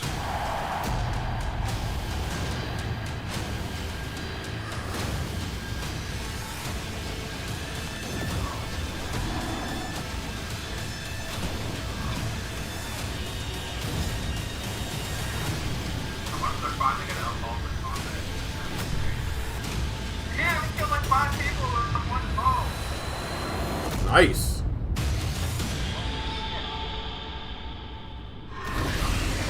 Not gonna fuck with you. That's awesome. Assassin's Creed Origins.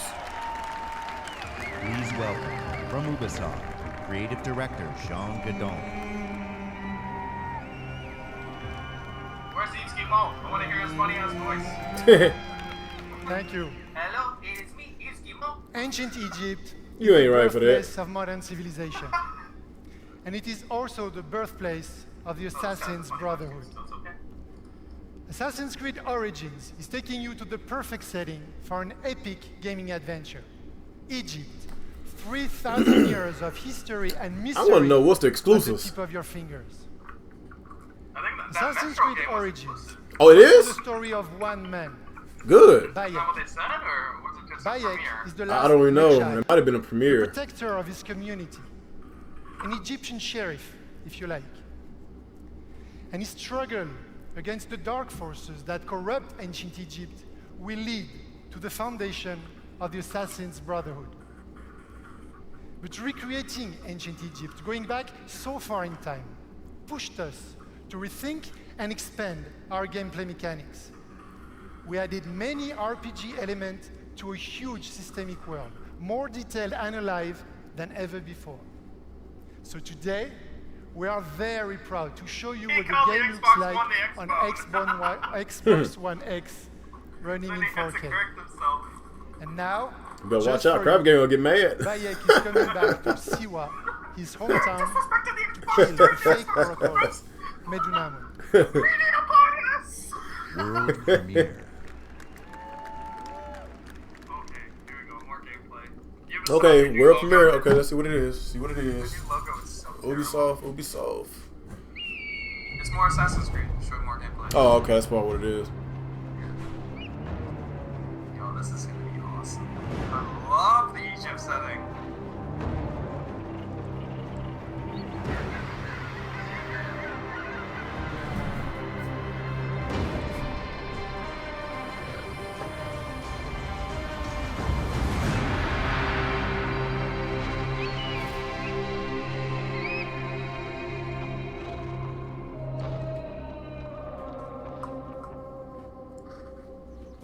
Siwa, my home, the sacred oasis. I thought he was dead. Our Magi, the last protector, our prayers are answered. Siwa has not been the same. When the hell's it coming out if it's still an alpha? I'm hoping it's coming out this year. That's what used to come out during the fall. Yeah. I don't mind waiting. I don't want a buggy ass game. Now we don't want that. What was the name of that? Not Syndicate. The one before that. Unity. Oh God. Unity. Yeah. That was pretty I don't awful. ever let that happen again. Oh shit! You Be can my control the eyes, angle. Selu. Oh, nice. That's cool. That's gonna make spying a This lot temple easier. resembles a fortress. What has happened?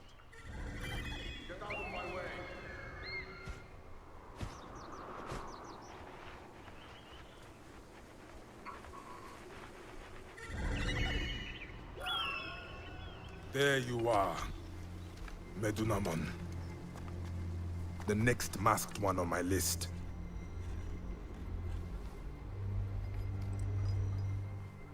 Now it is my turn to tip the balance of Anubis.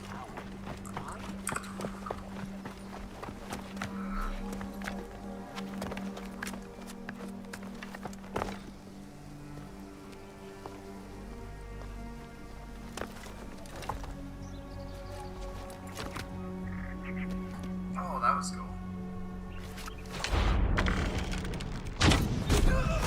Just gonna leave him dead there in the middle of the door? You're not gonna hide him or nothing? That sucks in Assassin's Creed. The people understand. We have broken their will. They understand our vision. Better be careful here. I should go drop these priests in the desert. Let the stand take them. That other guy is like deaf or something. Loot! Got him. A fine bow. Ah, okay, so you have like RPG elements now.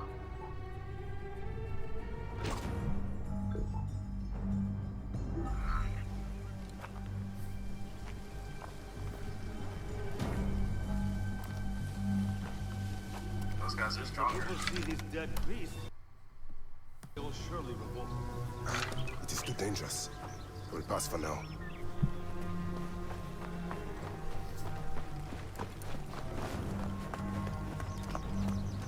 Where's name is Son of Guide me, Senu. Medunamon.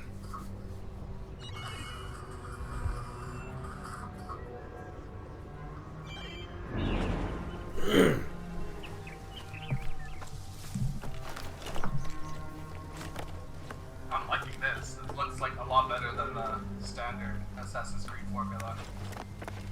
Oh, okay.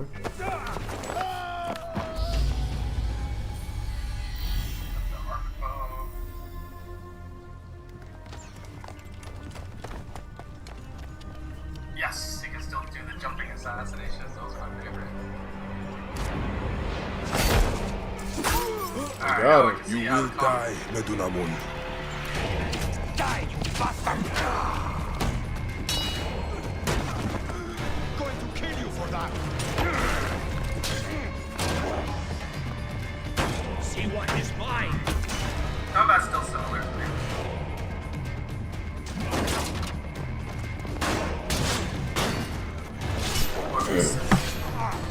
Start him! Yeah, I'm about to go back to 40, please. You can slow motion the arrows. That's cool. Yo, that one scene where he's climbing the mountain, that was straight out of Zelda. Yeah, you think so?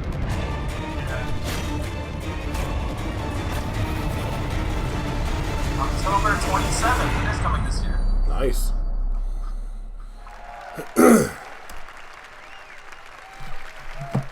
At Xbox, we've always believed in the power of games to unite us all. Today, communities of gamers not only play together, they create together and watch together.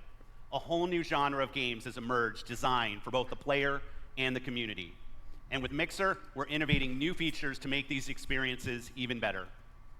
This one's special. Of all the games in this genre, here is one that the world is having as much fun watching as they are playing.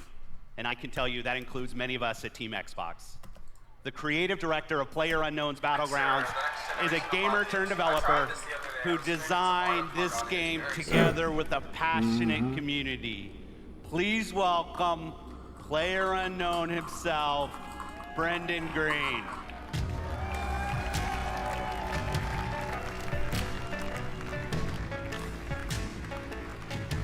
Oh, I got the PlayerUnknown guy. Thanks, Phil. Good, Good afternoon, everyone.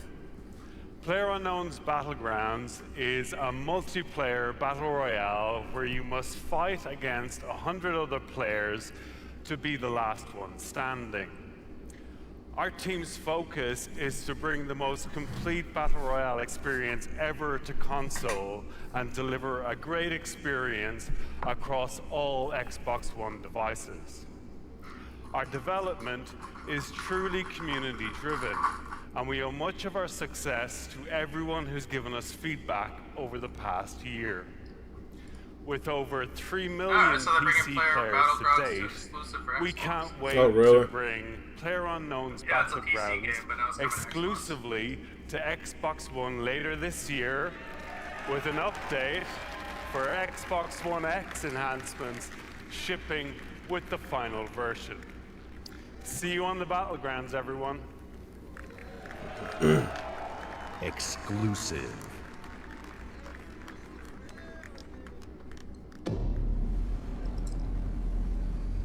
I wonder if they're gonna do crossplay with the Xbox and PC now.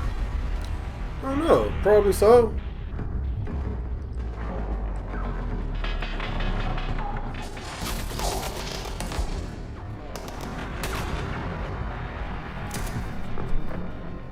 I not even heard this game till just right now. It's still in development. Oh, okay. Yeah, it's not like fully done, but like apparently it's like really fun. Oh, you played it? I've not played it yet, but like people who have said it's very good. I'd have to try it.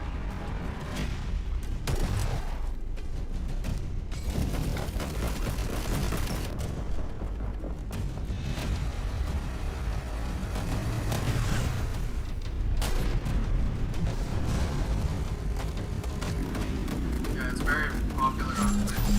Oh, really?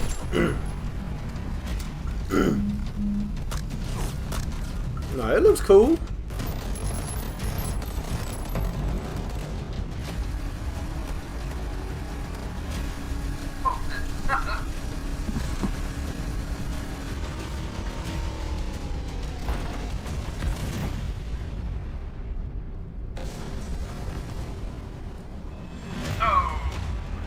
It's coming in late 2017. Yes, Microsoft, do more stuff like this. This is a Xbox Play Anywhere title. Alex, I can't see your chat, man. It's so tiny. I can't see your chat. It's so tiny. That's just how it is. What is this game?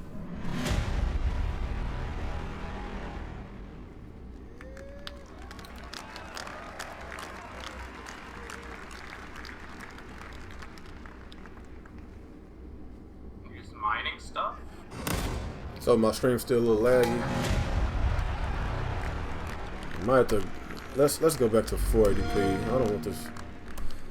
I'm still trying to get my stream to act right. Deep Rock Galactic.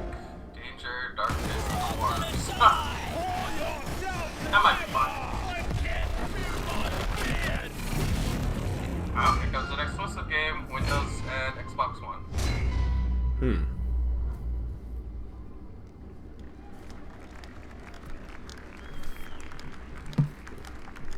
Exclusive.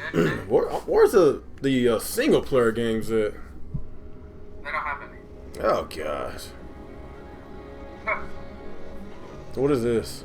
State of Decay? It might be Sega.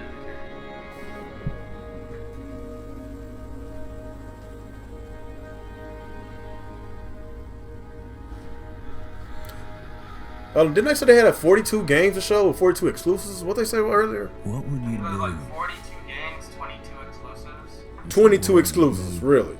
I think that's what you said. It was hard to hear. Was gone. All the comforts, the simple pleasures you took for granted. How would you protect yourself and the ones you love when the protectors can't even save themselves?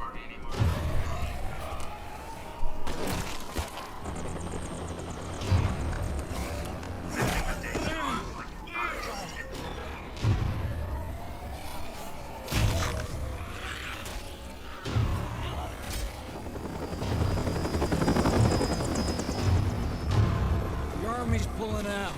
Come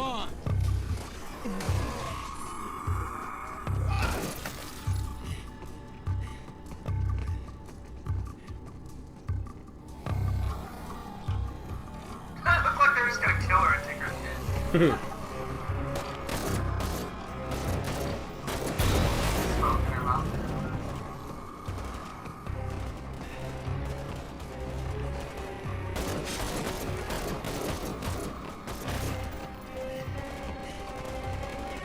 Last truck. Get in.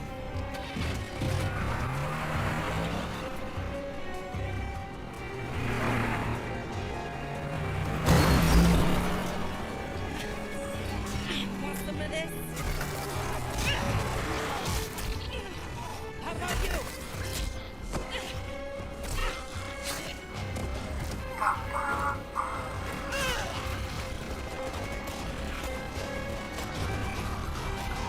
How will you decide who belongs? Thanks. I owe you.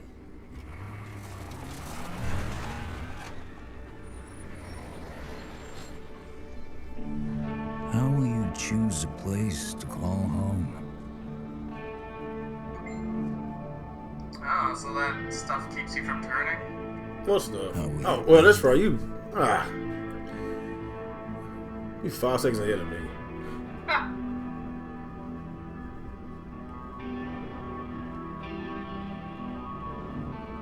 work together to defend it from the terror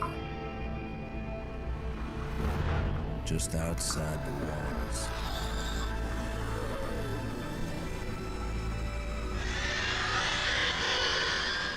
God, it's standing again too. Oh damn! When you get Bit them in hungry, half. cold, That was gross. what risks will you take? What mistakes will you make? And the only family you've got is about to tear itself apart. No, it looks like some up. Will you end the life? Wait. Or save it? Please. This is our only one, but we need everybody we've got. So they actually have a cure for it, huh? Hey, what? So they actually have a cure for it. I guess so. Or a way to like stop it from happening.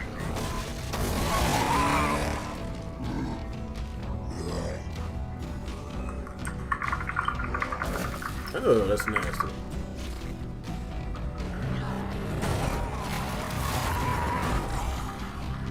Yeah, this has to be State of Decay too.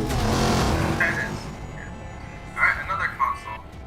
Oh, this one is only on Xbox One. It's not coming to PC. Oh, really? Damn it. The game that they're showing right now. In too deep. Yep, I knew it. Realize no one gets a second chance. Nope, it's on Windows. No, not State of Decay. The game they're showing after. Oh, damn. An Xbox console. Ripped her head. How will you find No, you're way strength? behind. How behind him up? Carry on. You're like 10, 15 seconds behind now. Damn.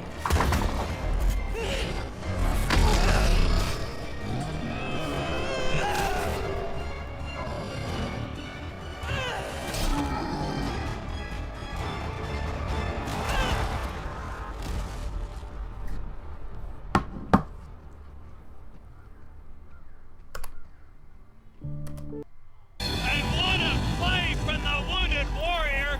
She was caught in a trap, but she used superior tactics to get herself out of there. She's gonna take the win. Let's move on to the next arena. Here we're following Bloody Mary. Maybe they just saying console only. Left in this particular map. Those tracks are leading up. Misleading but people. that tree is gonna give them direct information. That red outline that is a mortal unicorn, and he's letting in about 100 I don't care meters about away this. now. Looks like he might be crafting or I want to know, are they going to have something. some What more is single player this that campaign Bloody Mary's games? gonna do? Getting ever closer, join that beeline. Now he's gonna cloak it up. Is he gonna walk in through the front door or what? Looks like I he's gonna really don't sneak care in about on the this. back window. Here we go. Shot in the back. That's one twice. Immortal's in trouble. somebody from Mixer decided to chime in. You tell that dude he need to calm down. And put on the fight with life. There we go. The next strike on Bloody Barrel. Bouncing it up forward. There we go. This summer. Oh, that was good with the damage to the arrow to the belly. That's going to be the win for Bloody Barrel. Bloody Barrel wins the round.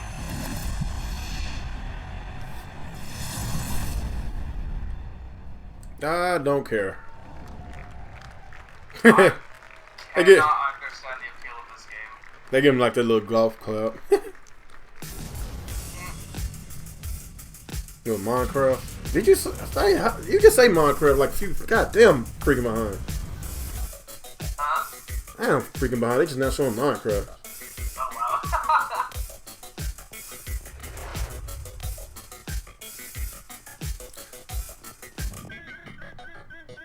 Wait, what? That's crazy! Hold on, you can't. Hold on, I gotta put you on. You gonna spoil it. Wait, it's Minecraft. Like, they made cosplay of Minecraft with Xbox and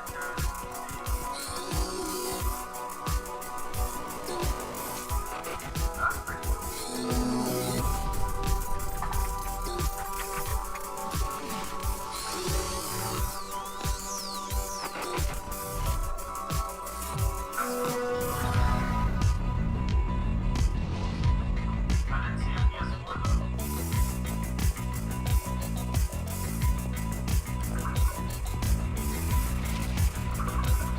You define Minecraft.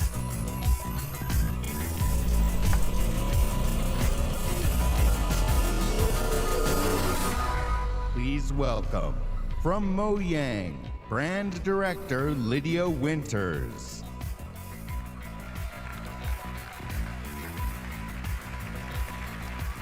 I don't care about Minecraft. This summer, millions of Minecraft players will be able to play together on the device of their choice 4K blocks, for the huh? first time. 4K blocks? Xbox Live will unite the global Minecraft community across mobile, VR, Windows Hey, do 10 me a favor, like PCs, pause it for like 10 seconds and play it again. consoles. Then play it. Come on, man. You spoiling it for me, man. As part of this effort, we're excited to welcome player-made skins, matte textures, and No. massive community-run Yeah, she's talking now. servers into the game itself. Okay. Because Hold on. we know that the amazing content you create makes Minecraft even better. This fall, Minecraft will receive a free 4K update Now just said they in that brings 4K. more graphical options to the game. Hold on. A few more But seconds. we didn't stop there. With all this talk about graphics, Probably. we're taking things one step further. Sorry, chat. Today, we're revealing a new look for Minecraft that we're super duper excited for you to try out. Still talking? One that's inspired Yep, by the hold on. power of Xbox One X and available Her voice is so this annoying. fall. Let's check it out. Okay, now. Okay. I'll be a couple seconds. I have pause Okay, we should be close to each other. Yeah, we should be close. Graphics. And it's showing it.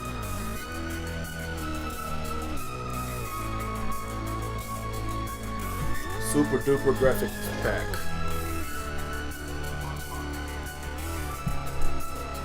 Dang, was I that far behind? Jesus. A llama in a cart.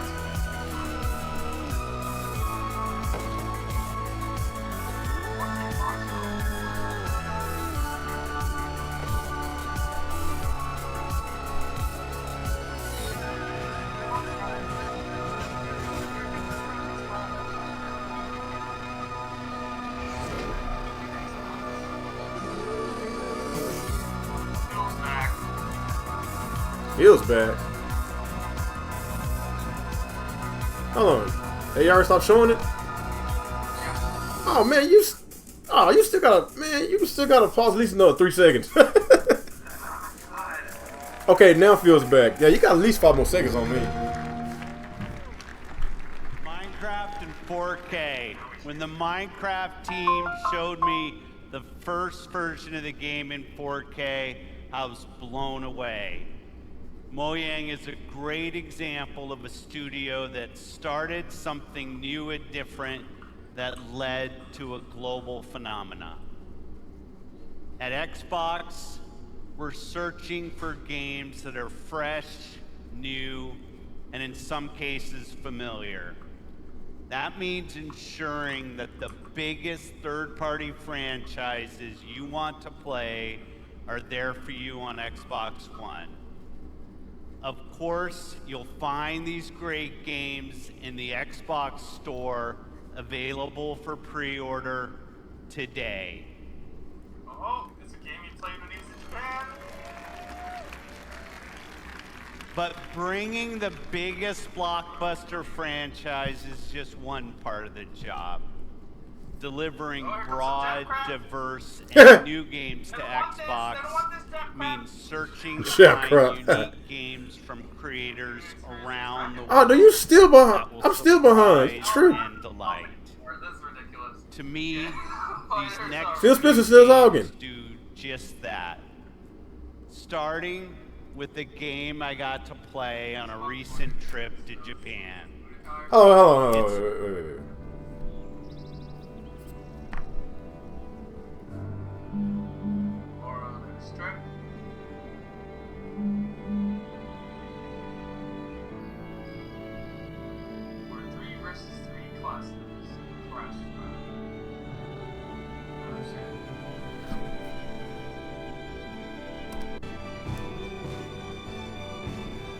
What the hell is this?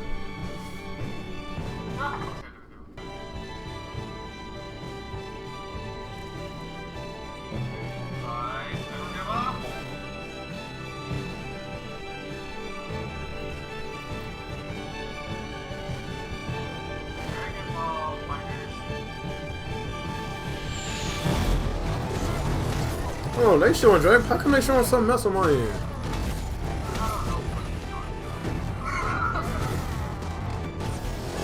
What is this? Some kind of Fable game?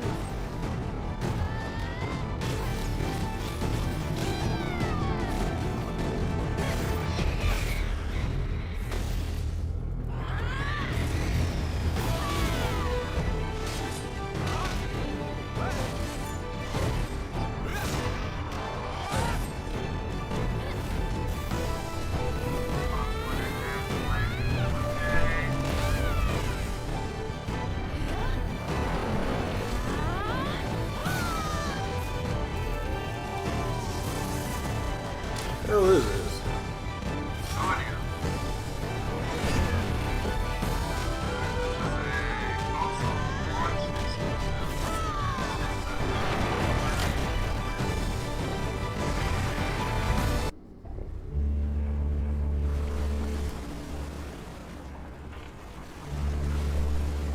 Coming early 2018. Oh, let me refresh. I might be behind. Let me refresh. Yeah. What are you seeing right now? Like they was, I don't know what game this was. Like some Japanese game. No, I didn't see Dragon Ball Z yet. That's where I am now. Huh? Where I am, where they're fighting like ogres or something. Yeah, that's what I was watching. Okay, that's where I am. One more? You must have skipped the Dragon Balls. Oh, freaking ad. Really? I'm Okay. looking at a freaking ad. Totino's pizza rolls, also Totino's stuffed nachos. Son of a bitch. Rock Monster. This game looks pretty cool.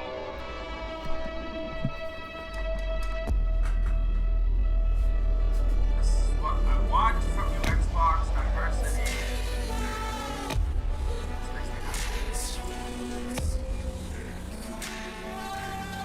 Black Desert.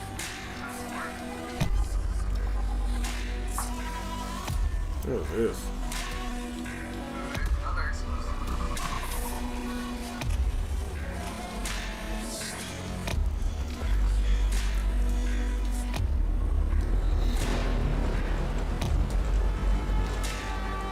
The last Alright. Oh, no, you're right. Oh, really? Yeah, because I didn't hear anything about the last week. Xbox One console launches.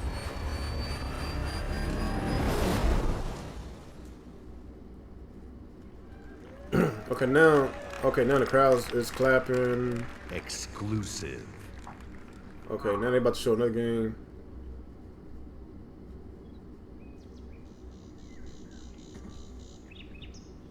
Yeah, you are ahead of me at least damn near a minute. Well, I'm ahead of you. How is that even possible? I don't know. Okay, the last night. Let me jump to live then. Oh, you probably about to skip me. Okay, the Artful Escape.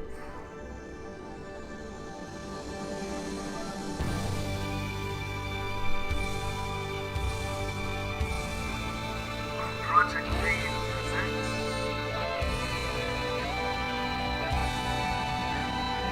now you back ahead of me. Why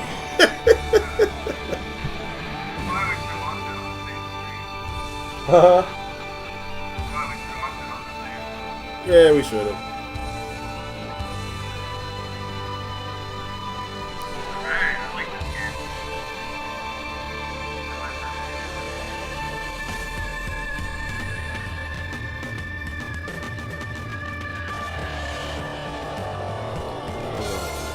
Maybe we should go back to that website you gave me. Let me go back to Mixer.com.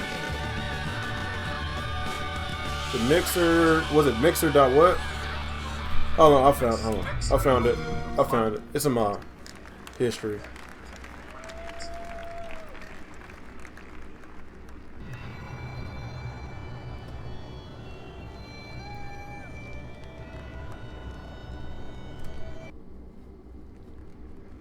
Scoured the globe meeting with creative artists and development teams. And I'm often surprised and humbled by the...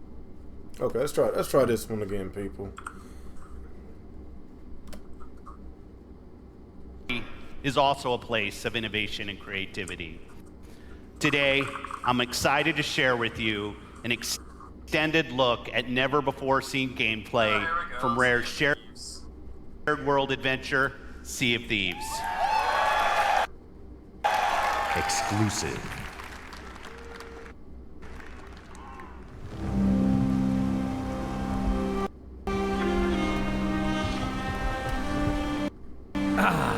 The joy of a new voyage far across the Sea of Thieves. Just you, the wide open world, and oh well, it's not just you, she's here too. Oh, and this guy's here. But the point is, this is a shared world, ripe for exploring and raiding with your fine pirate crew. Look at them, scurrying around, making themselves useful. That's what we like to see. Let's try that. The world of Sea of Thieves seethes with possibilities, with adventures skulking above and below the waves. All you have to do is jump in. Oh, there it is. Okay. Ah, sunken treasure. It's like a pirate performance bonus.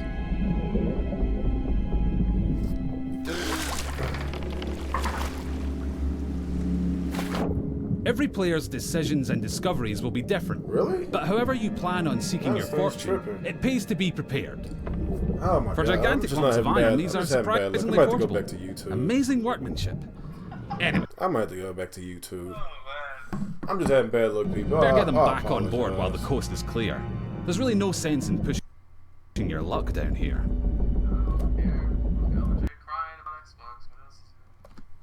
Yeah, let me go back to YouTube. Let's go back. Their work. I don't know why YouTube Whether is it's not the same time as this one. I don't understand it's either. possible to take on these toothy terrors of the deep, but you're not much used to your crew betting in too. So where you at? No, I'm at Sea of Thieves too. Like where they doing? Like the Sometimes a tactical retreat is perfectly acceptable. In the spirit of that legendary pirate captain, Pathetic Dave.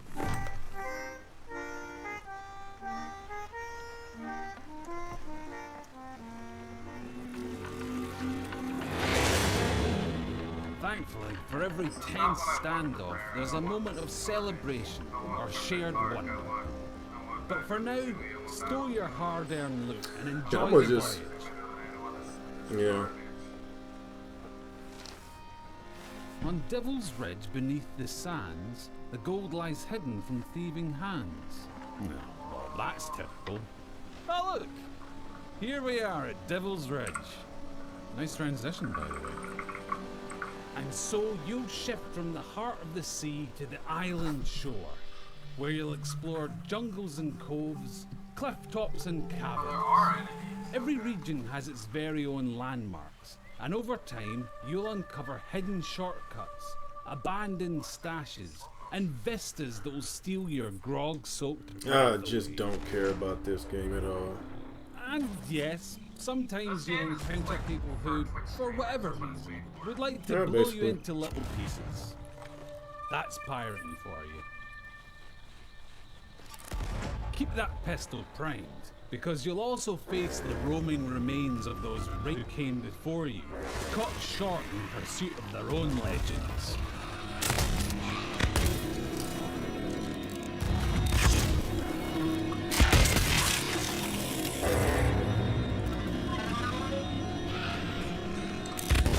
An afterlife of fighting and troublemaking until all your bits fall off. It's what they would have wanted. Now, make sure your crewmates all have a part to play.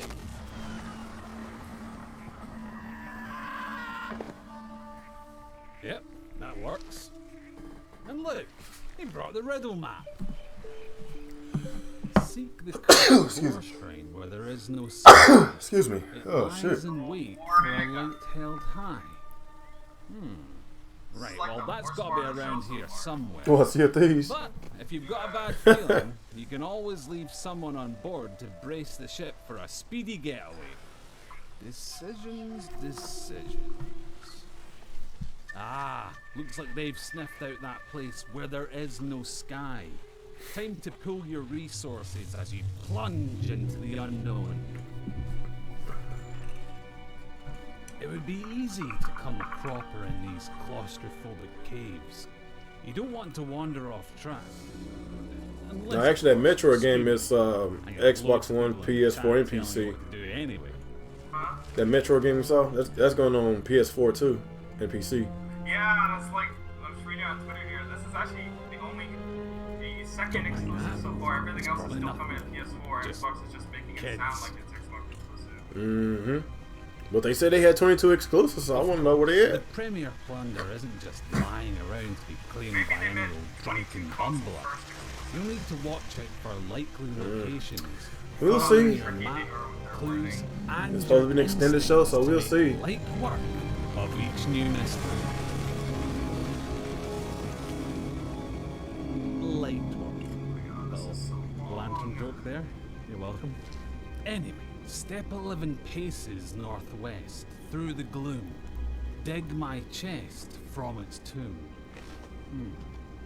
And with that, we're one step closer to payday. Then again, some of the loot in these parts has lain undisturbed for a long, long time.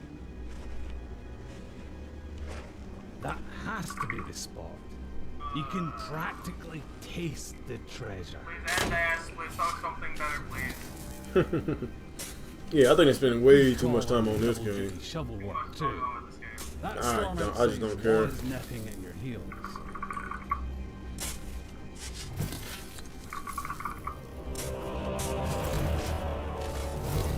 Ah, very nice.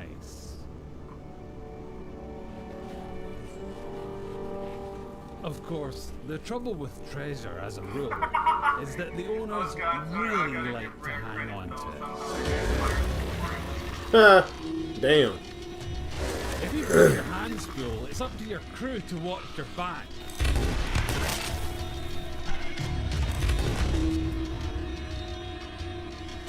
And while they're doing that, it's time for another strategic withdrawal with the loot.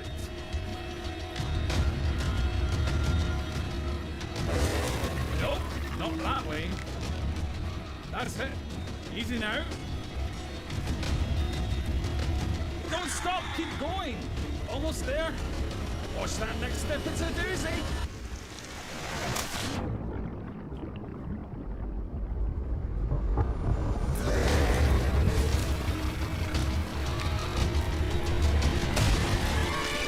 Now that's a rescue.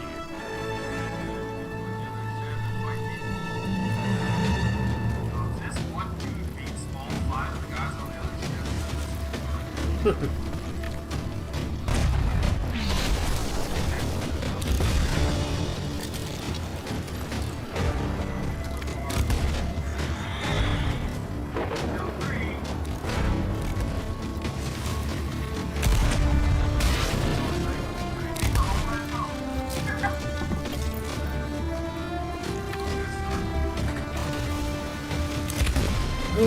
So when is it supposed to be coming out?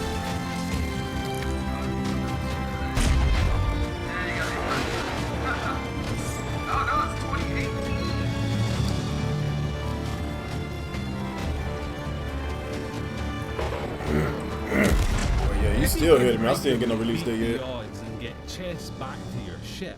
You'll be able to turn a tidy profit by trading them in at an outpost. That's just the Okay, yeah, I'm gonna skip this.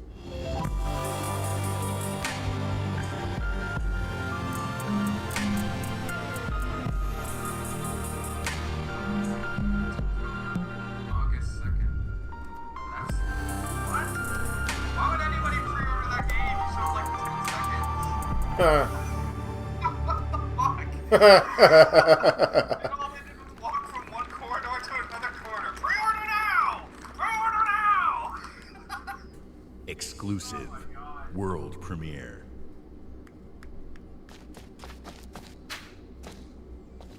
Hey, Conker! Oh wait, no, it's not Conker. Never mind. The guy that looks exactly like Conker.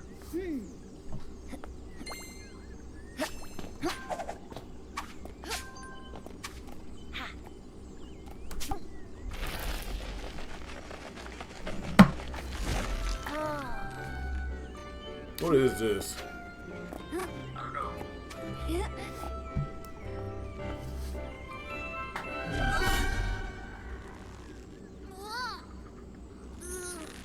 Oh, I can't wait to see Zaire playing this game. After all he gives people for playing Mario. Check out the graphical fidelity. Okay. He's like, he gonna play, he's gonna look at it. It's gonna be on the screen, count the pixels. And only possible on Xbox One games. So what is this platforming game? That's something they get.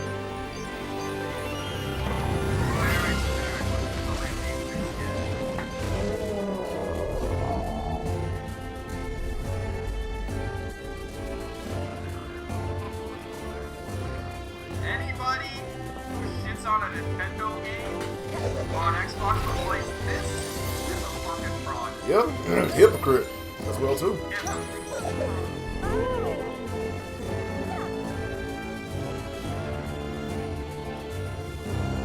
This might be fun. Like, this game looks good. Looks like, kind of like ukulele. Maybe it's better than ukulele. I'm not seeing anything too special here. It's not to the caliber of a Mario or a Mario seemingly. What is this game called?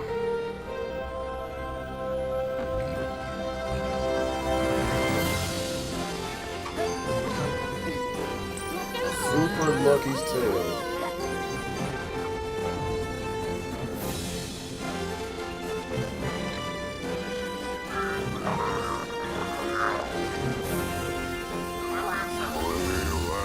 And that game's coming out alongside Mario Odyssey.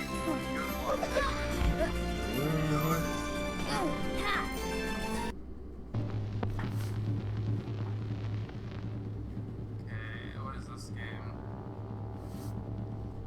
Special announcement for a thrilling game, the likes of which you have never been seen before. Across our never. Hey, Cuphead! It's alive! About time.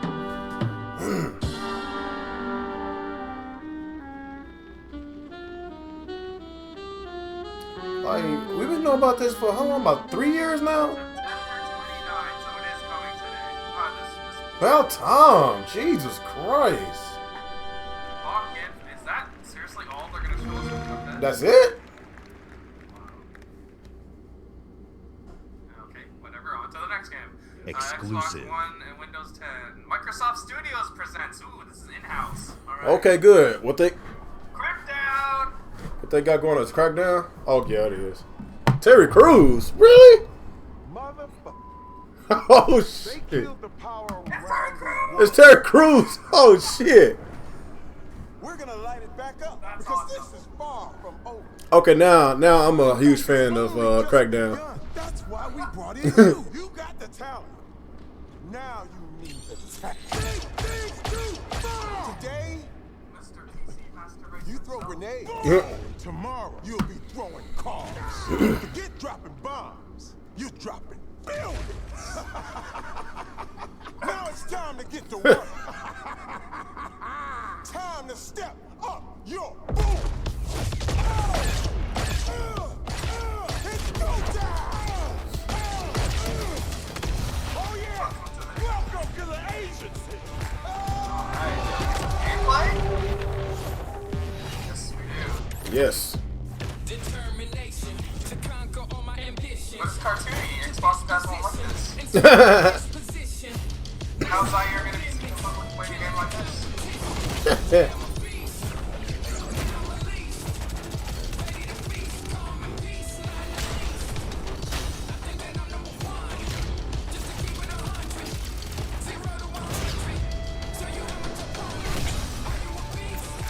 This looks good.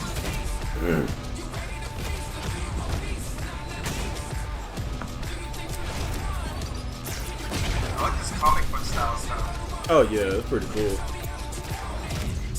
What happened to blowing up the buildings and shit? Oh, no. Remember, like, they were hyping up you could blow up every single thing in the game? That's what I heard. I don't see none yet. He's blown up a couple things.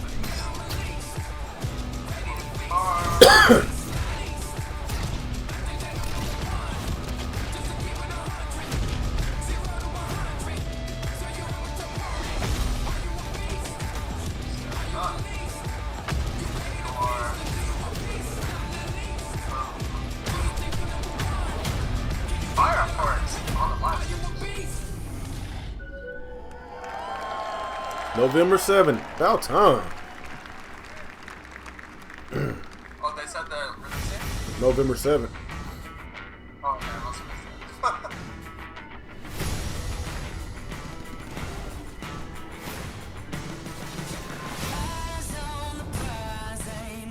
Crackdown 3 looks good. I'm happy. I was worried it was gonna suck. Okay. Unruly Heroes. Okay, here goes like a bunch of small games. Path of Exile. Where's the big surprises that, like, these are games we already knew about for years.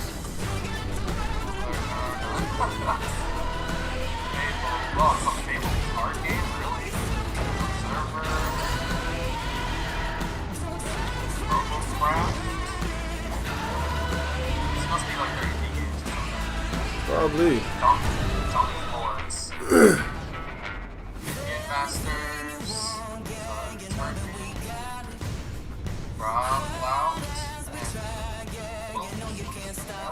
Is that a Smash Brothers like game?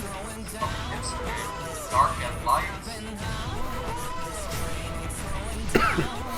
Strange Brigade. Oh, this is the one I saw a trailer for. That game was Riverbound. Hell on Nation.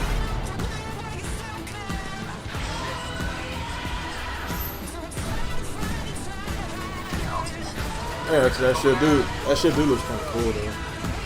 Huh? That shit do look cool. Yeah, that's pretty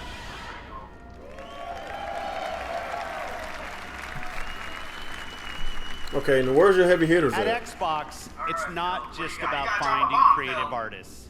It's about empowering them. They ain't dropped no nurturing bombs them, yet. helping shine a light on their work, making it easy for them to build and share their creations. That's why the ID at Xbox program is so important to us. The team has released over 500 games on Xbox One and Windows 10 through the ID at Xbox program. And this is not just a milestone for the program and the independent developer community. It's a milestone for everyone who loves great games. I hope you're reminded today why it's so great to be a gamer on Xbox. I thought it was supposed to be 2 hours Action, long. Adventure, story, skill, surprise. These next few games bring it all together. Let's start with a game whose stylistic approach alone. The dark is older than the light. Xbox console launch exclusive, which means it's multi-plat. And At last a day dawned, and we rose with this first light. What is this? let's see. But that light was a betrayal, only fleeting.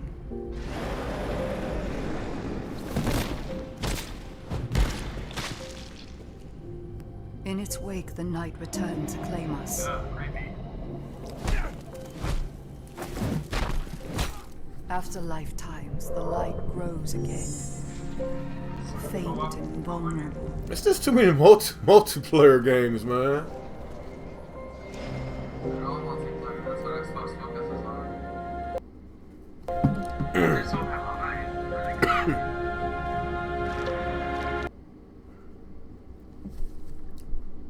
Oh, come on. We will live in the new light rather than just survive in the dark.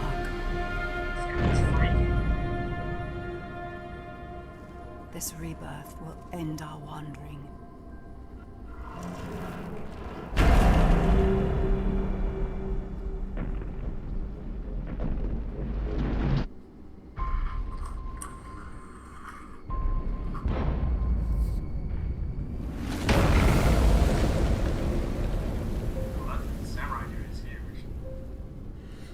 Oh my goodness. I hope they close this show out with a big bump.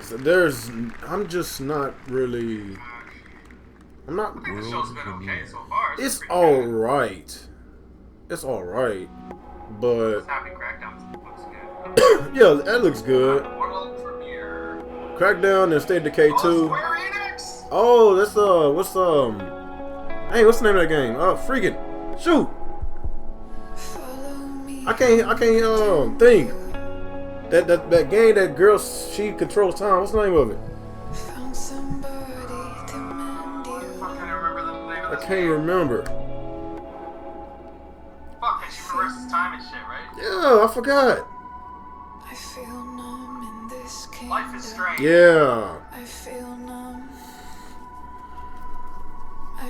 Cool. Life is Strange is awesome.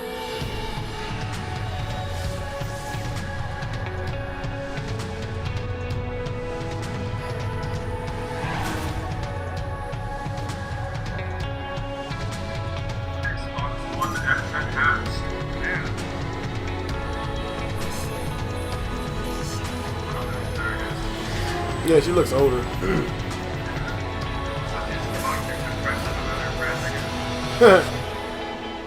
Rachel?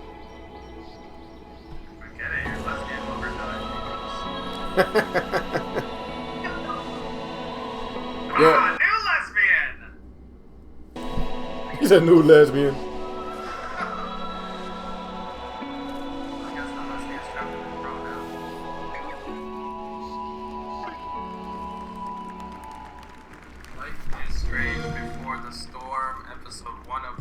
Please welcome, from Monolith Productions, Vice President of Creative, Michael DePlatter. Shadow of War. Of course, another multiplayer game. Or, no, a multiplayer. Left your mark on me, but it didn't work. You burned my mind. I'll kill you. Until this moment, you have The only thing I see about Microsoft have over Sony is just the multiplayer games gotta run and look a lot better. That's the only thing I can see. But as far as the games, man, I think Sony's gonna show. I think they're gonna. Sony is gonna drop a lot of exclusives tomorrow. They just about exclusive. I think they're gonna drop a lot of bombs. But there's no bombs. There's no eye-popping games. Always said you were an optimist. Crackdown looks pretty cool. It's about sizing up a situation. It looks cool, but it ain't no Uncharted or no freaking Last of Us. It ain't that kind of game that get you hyped like a Zelda. Little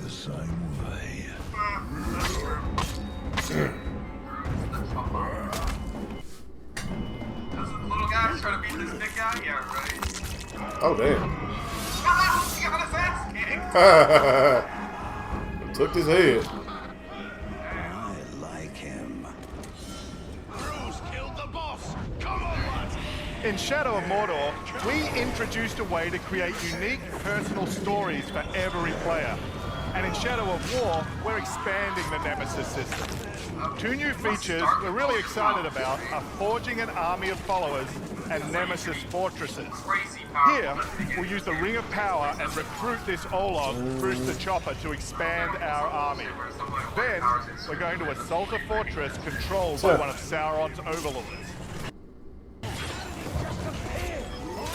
That was nasty.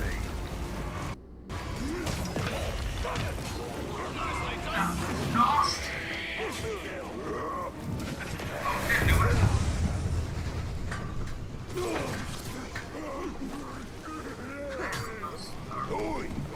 Ricky, you're going to skewer me. That little sword's good for a tickle, maybe, but you're gonna need more than that to take me down. Nice one, Ray. Guy's so good.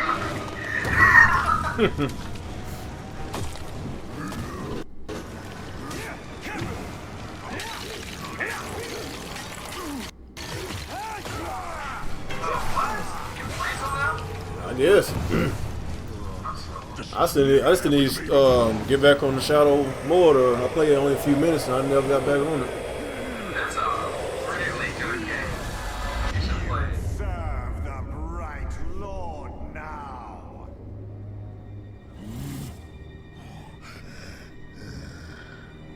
Bright Lord, Dark Lord. Same thing, really. End result's me ripping spines out, which I like to do anyway, so either way's a win. From here on out, I will be your shadow. No one gets to you without my say-so. Don't worry about my enemies. They will all follow. Oh, sweet. He becomes your bodyguard? That's awesome. You want to plant your flag in Mordor, you'll need to do it deep. There's a fortress nearby. They say it's ruled by a two-headed troll big as a Looks like these guys have way more personality than deadly us. smart. Which, well, I guess he'd have to be given the 2 heads. You take him down, you'll send a message to Sauron, and get yourself some nice new digs as part of the bargain. I'm not going to do this alone. Gather your troops. Will do. Ooh, just make sure you let me pop his heads off, won't ya?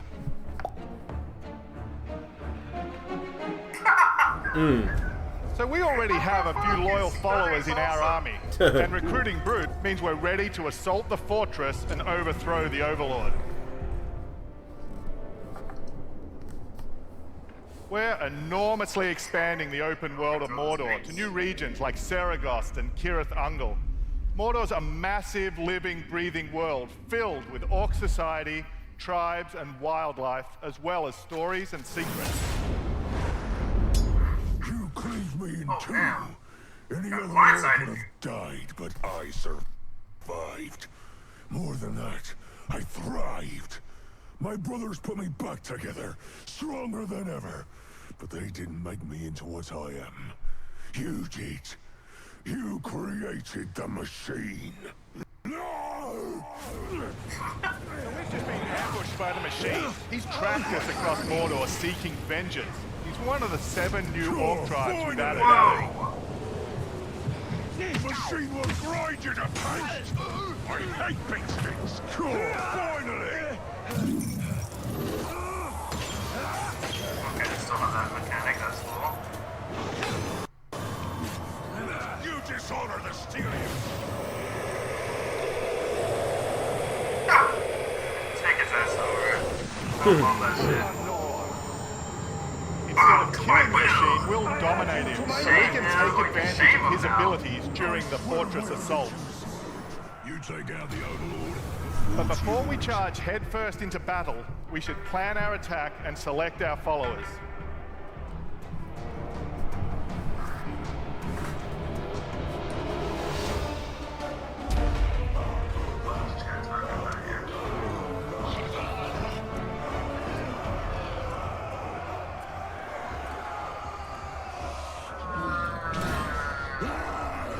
They spend too much time on games.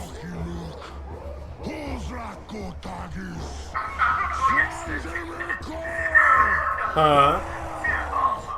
No, I'm not saying no. No, I don't have a problem with this game. I still got to play the other one, but I want to know where is Microsoft? Where is Microsoft? Yeah, I'd rather see more of this Sea of Thieves, but where is Microsoft's games I will at? handle the Overlord. You focus on the defenders. Define focus. But how many years do we know about that?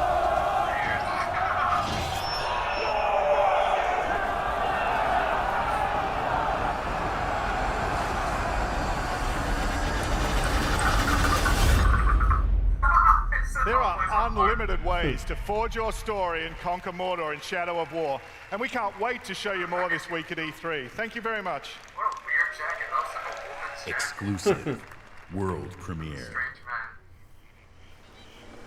Okay, exclusive world premiere. Okay, what is it? What is it? What is it? Uh-oh, they got a guy playing the piano. What is it? What is it? You better come with it. Got somebody playing pianos and shit on my world premiere. It better be something. Something. It's God of War. What? God of War, man. God of War on Xbox? What? It's Ori. It's Ori. Oh, okay, so Ori. Okay. I'm happy. I like Ori.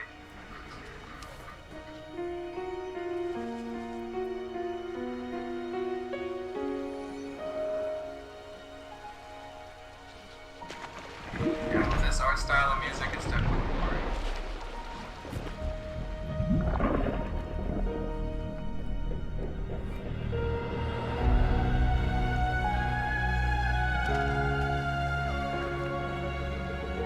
It's a different character.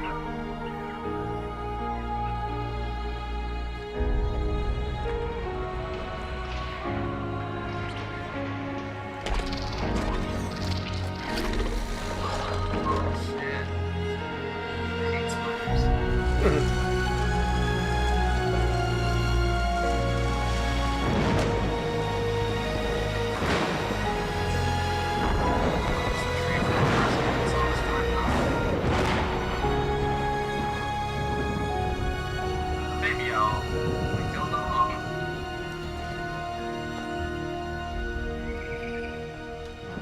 Maybe now you play as the baby owl and get revenge against Ori for killing your mom. That would be funny.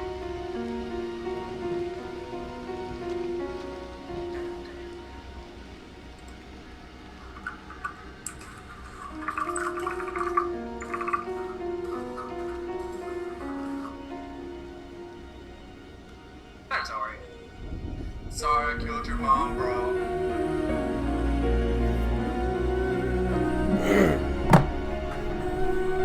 Oh, she was a dick. She was attacking me. This will be a really good game. Ori affirms my belief in the beauty, artistry, and heart within the art of gaming. We believe that games, like books, movies, and music, should be celebrated and enjoyed by countless generations. We're passionate about preserving and celebrating the games you own, the classics of the past, and the genres you love to play.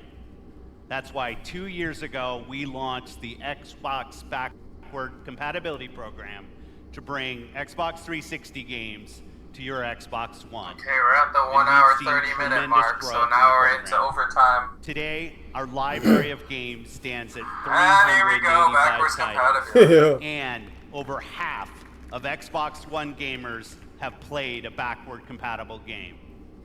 But I've heard your feedback and you want more. Today, I'm pleased to announce an exciting expansion to the program. Oh, they got the original Xbox on there now. They got the original Xbox on there now. That's pretty cool. It's like, you know what's really sad about all of this? Our team That of is the engineers loudest are pop working the hard crowd to has bring made us some this of whole your show. favorite original Xbox game to today's Not all the Xbox new One games, library. not all the 4K, not the new console. A fan favorite Original Xbox backwards compatibility got the loudest that I'm asked cheer about on this often by whole the conference. community, Crimson Sky. This is why And it looks Xbox does great. these things. And Instead like of the making Xbox games. 360 games, Yep. OG games will look better and Listen to play this better crowd, man. This across just the makes me Xbox sad. One family. We'll Yeah. have more to share about this program when it launches later this year. I'm proud of the library of games available today on Xbox One. All of them will this year. benefit from the performance I'm sure and Zaire power will be very when happy you to play spend them on Xbox $500 One. on his 4K But we console won't to play stop there. original Xbox games. I'm excited to announce that if you own Gears of War 4, Forza Horizon 3, Killer Instinct, Halo Wars 2, or Minecraft, we'll be providing 4K updates to these titles for free. And we already have over 30 titles from our third-party partners that are planning to provide free updates as part of our Xbox One X Enhanced program. Titles like Final Fantasy 15, Resident Evil 7, Tom Clancy's Ghost Recon Final Fantasy Wildlands, 15 is doing a 4K and Rocket League, just to name a few. This means you probably already have a large library of titles that you own today that will automatically get better on Xbox One X. Today, we showcase some of the world's greatest creators with a lineup The of largest different and types most of diverse games game lineup. for I don't know about every type of diverse. game. They We trip with that show you diverse. The largest and most diverse lineup of new games that have ever appeared on our stage. From every corner of the globe. Okay, if it's diversity, from then where's developers large and the small. Japanese games? Where's the 42 hack and games, slash? including 22 console Where's the exclusivity action adventure? on Xbox One.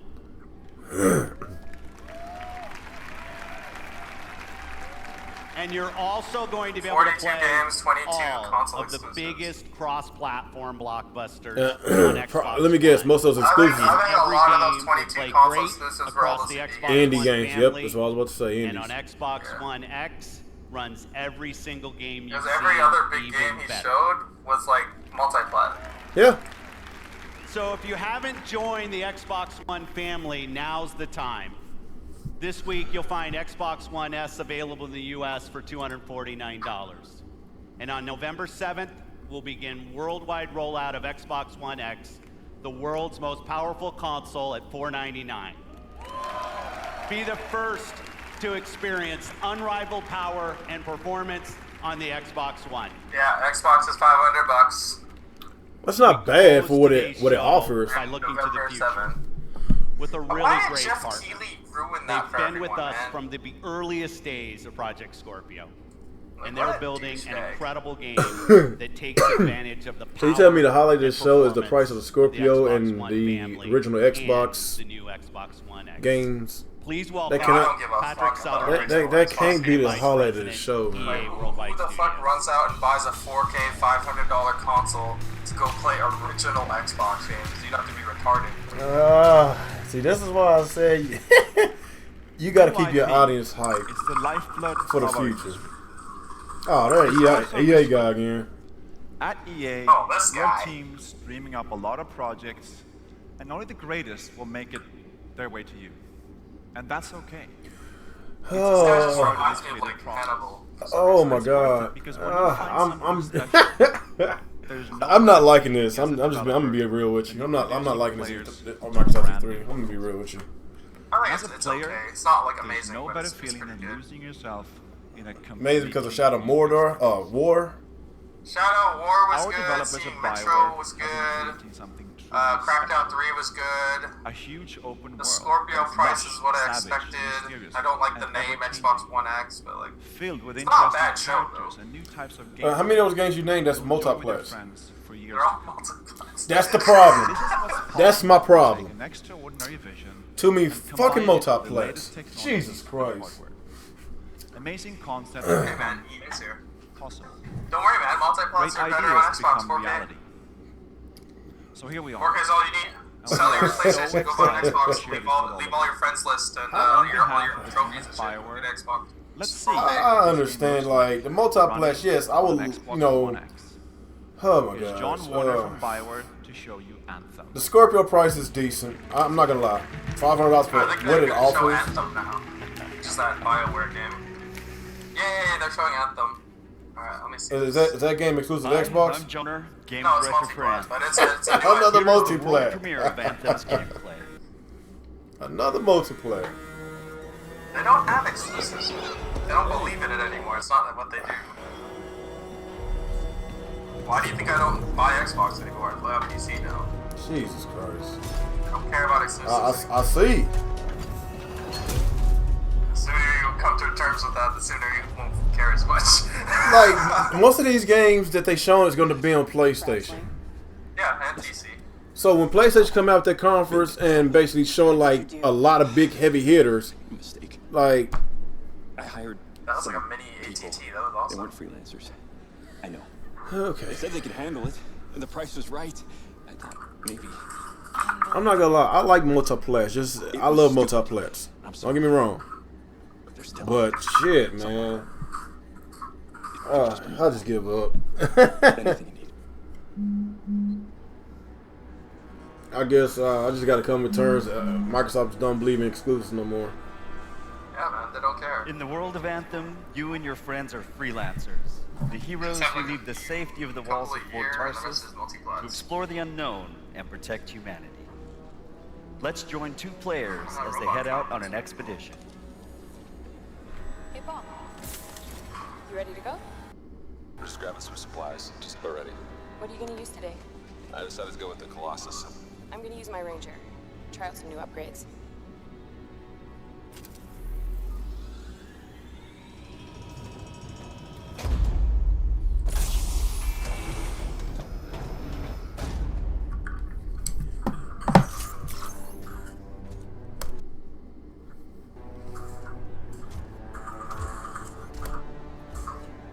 Every player will own an array of exosuits we call javelins.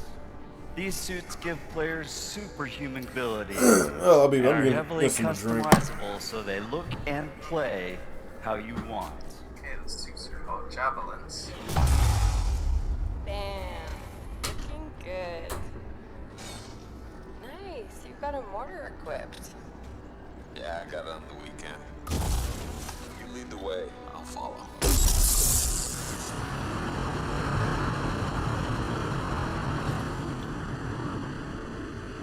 Oh, wow.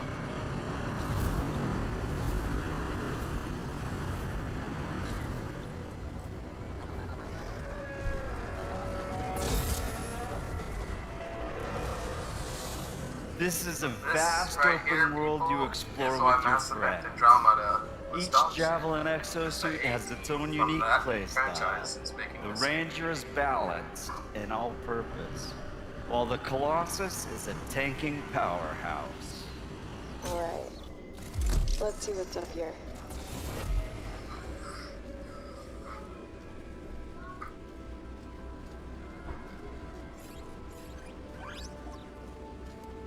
The world of Anthem is hostile, and threats can come from any direction. It's a dynamic world where the unexpected is around every corner.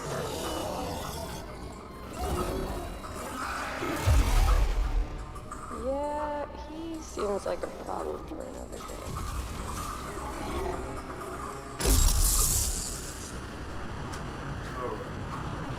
We're getting some fire from ahead. I'll go low. You flank. What the hell's going on now? Showing Anthem. This game's actually pretty cool. What's it about? Pretty much, it's kind of like Attack on Titan, but this time you can fight back with armor. They're trying to scavenge for stuff right now. Oh, really? Yeah. But they're stuck inside a wall protecting them from these monsters. But again, it's another online multiplayer game. I don't think they showed a single player game other than Ori. See, this is where I have a problem with Microsoft. They want to be so focused on multiplayer. They don't realize these games are actually going on PlayStation as well too. On top of PlayStation, single players and multiplayer games. I haven't. How can they call this a diverse lineup? And then I don't see any Japanese games. I don't see no JRPGs, no hack and slash. I don't see action adventure games. Where is the diversity? Where is the Major League Baseball game? Where's the diversity? No, they don't have it, man. Like, how can they call this the biggest diverse lineup of games, and you get that from PlayStation right now? No, he said it's the most diverse set of games for Xbox. Oh, okay, for Xbox. Okay. okay. Now I understand. I understand now. You can equip your Javelin exosuit with gear that brings devastating Okay. power to combat. All right. He said for Xbox, this is the most diverse. Ain't no way how you get away with that shit. Shara's Wraith, legendary full rifle, level 35. Oh, there are a lot. This kind of like feels like Destiny. Oh, the scars have a heavy. Time to use that mortar.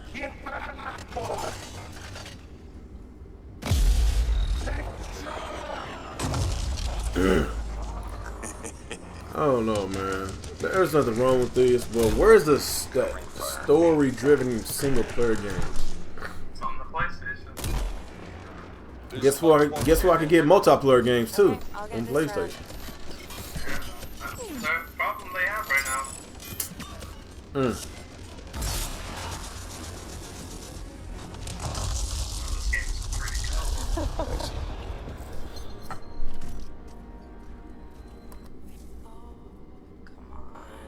Be something good.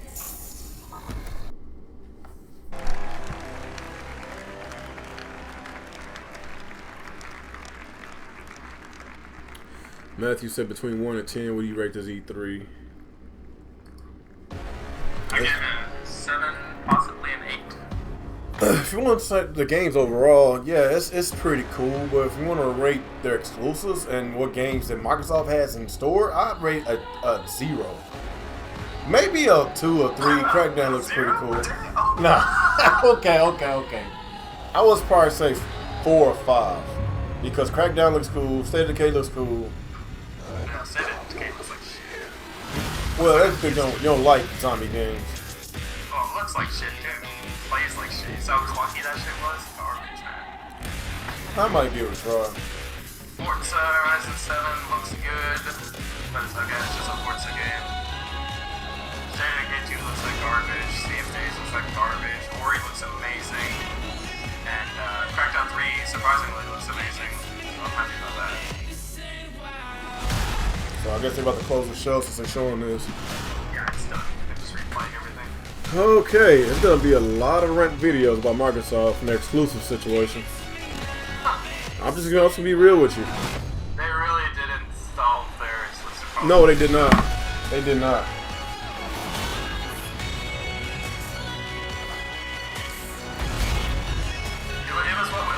It's exactly what I said was gonna happen. We're gonna see Crackdown, we're gonna see Sea of Thieves, we're gonna see Cuphead, we're gonna see Forza. Yeah.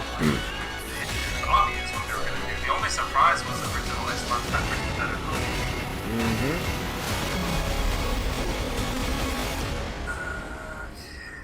No, I'm not watching your Sea of Thieves mixer stream. Get out of my face.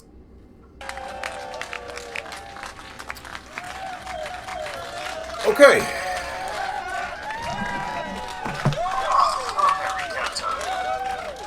People are hyped. I guess they felt true power. Hey everyone, it's Jeff Keighley. Hey, We're back Joe. here on YouTube Live at E3, and I'm joined by Bernie right. Burns, Michelle Morrow, Angry Joe, and Andrew Renee. That was the Xbox One X press conference. Keeley redeemed. Yeah.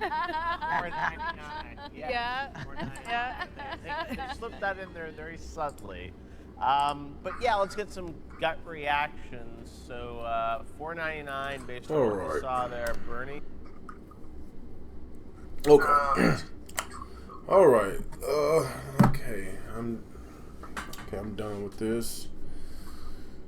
Okay, let's get back into Google Hangouts. So we gonna break down this E3. How we feel about it. Yeah, sure. I don't think it was a bad show. Like, I'm having seen people on Twitter saying this is a bad Xbox show. As far as the show, no, it's not a bad show. I'm just basically disappointed that Microsoft did not solve their exclusive problem. Because we have nothing to look for next year. What besides Sea of Thieves? Why is it taking so long for Sea of Thieves? Well, I don't even care about it anyway. Why that game's taking so long? I don't know. Like, they're gonna have one game and we're gonna do this shit again. We're gonna do this shit again. Next year they're gonna have one game all year. That's gonna be Sea of Thieves, and of course, when the fall comes, that's when they're gonna actually put something out. I don't know, man. It just okay. Hold on.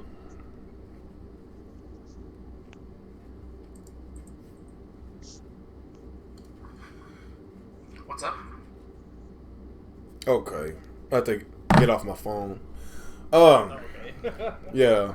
Okay. Hold on. Let me see. Here, so we can get a recap thing so we can remember what was over there. Okay.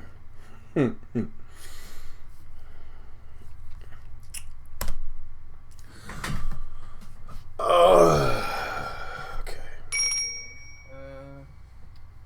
So, coolest stuff for me is Ori and the Blind Forest, or Ori and the Will of the Wisp is what the new one's called.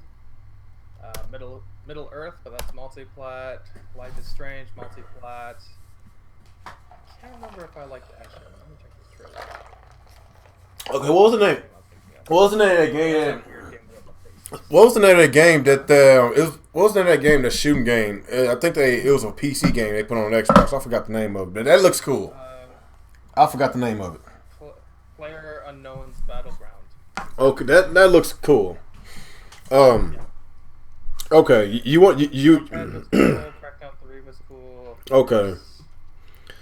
Code Vein looked really cool. That's multi-plat. Okay. I believe. Yeah, it said platforms, PS4, Xbox, Windows. State of Decay 2, could not care less. Forza, could not care less. Metro Exodus was really cool. Again, multi-plat.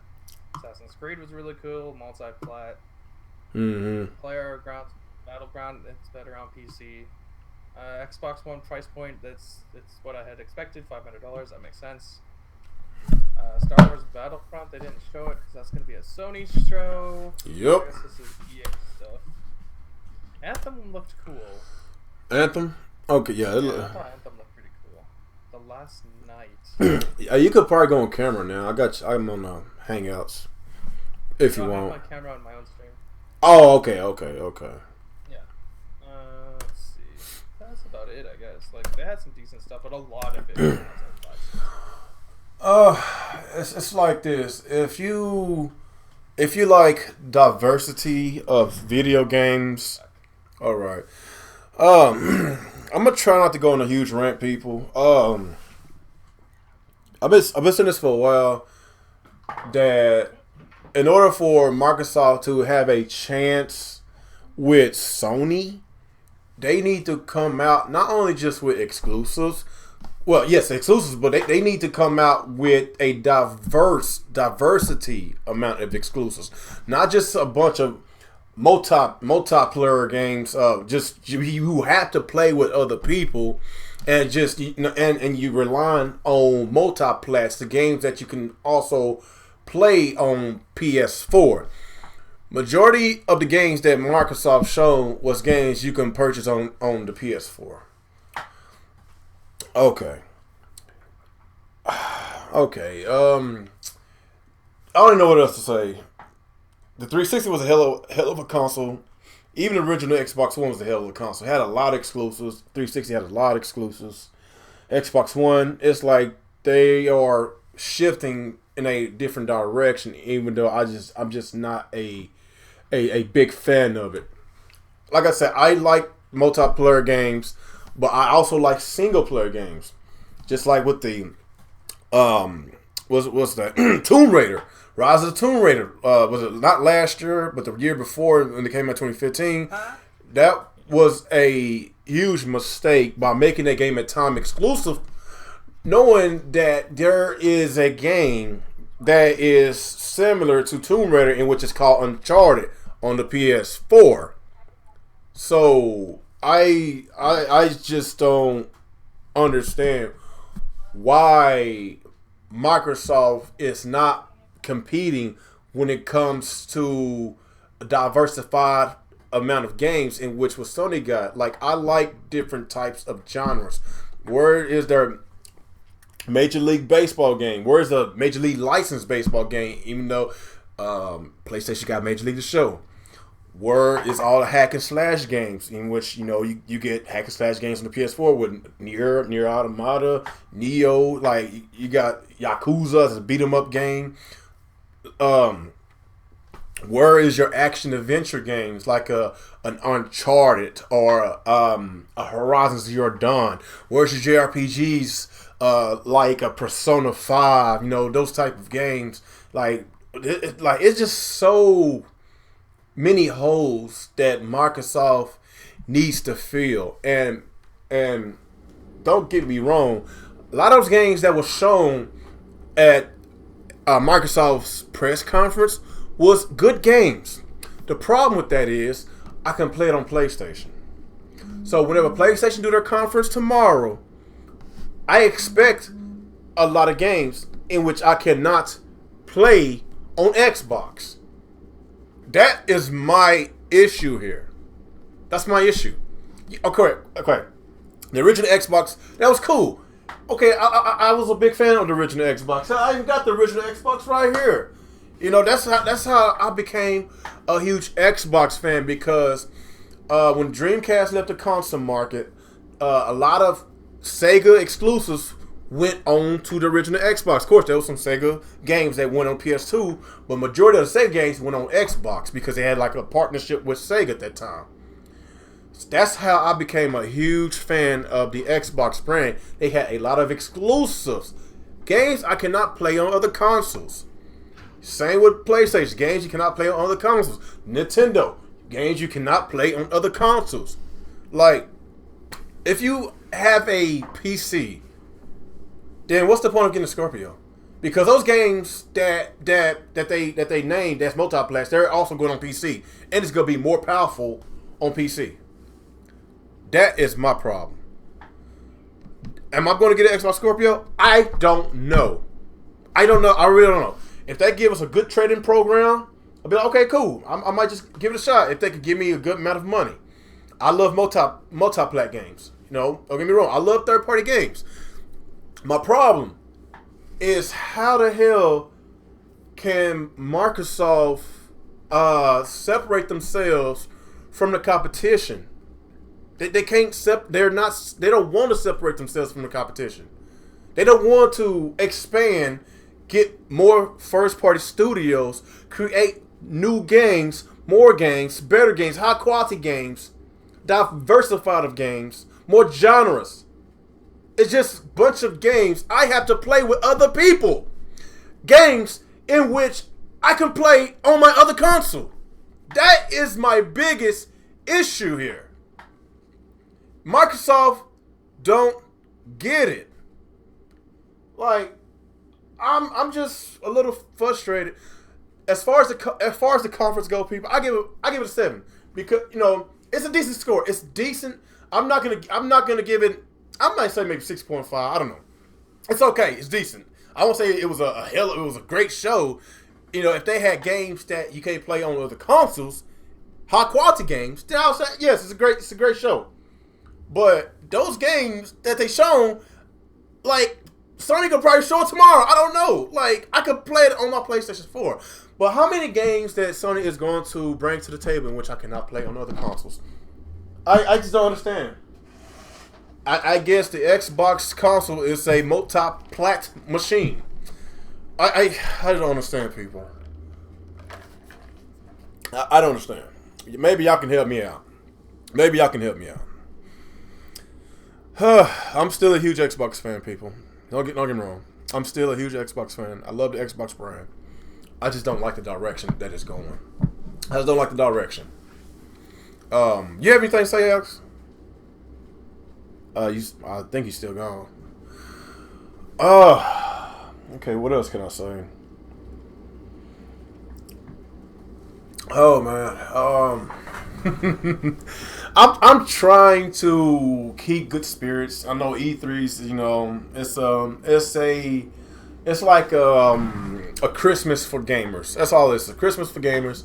I'm excited for some of these games. I'm very excited, you know, for some of these games. But what did Microsoft give me? Like they trying to sell us the Scorpio. Where are the Scorpio exclusives? Where are the Xbox exclusives?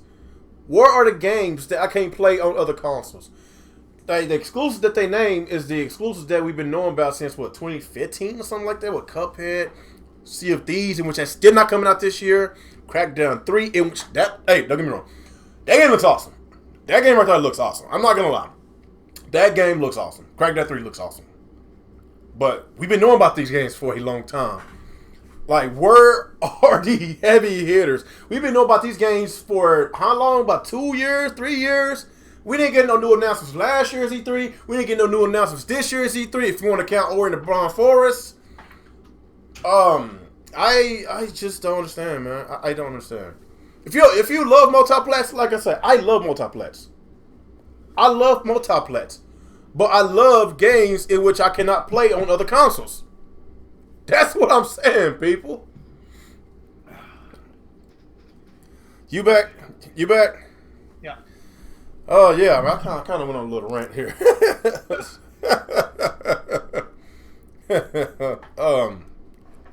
me just catch up on the chat here. Okay. Okay. What's your opinion about this show, Alex?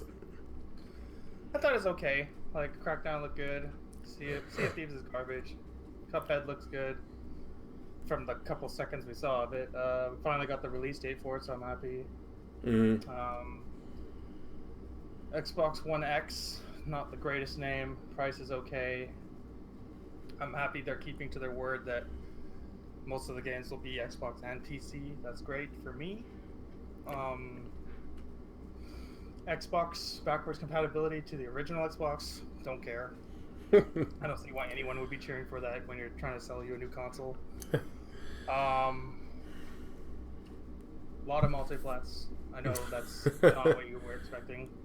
But it's like I'm trying to tell myself that they're not gonna do it, but deep down inside, I know they was gonna do it. I knew they were gonna do it. I just knew they was gonna do it. Sony's gonna do it too. Sony's gonna have a lot of multiplats tomorrow, but there's gonna be the big ones, the big AAA games, because they have all the marketing rights. So we're gonna see Call of Duty and Star Wars Battlefront and all this shit there.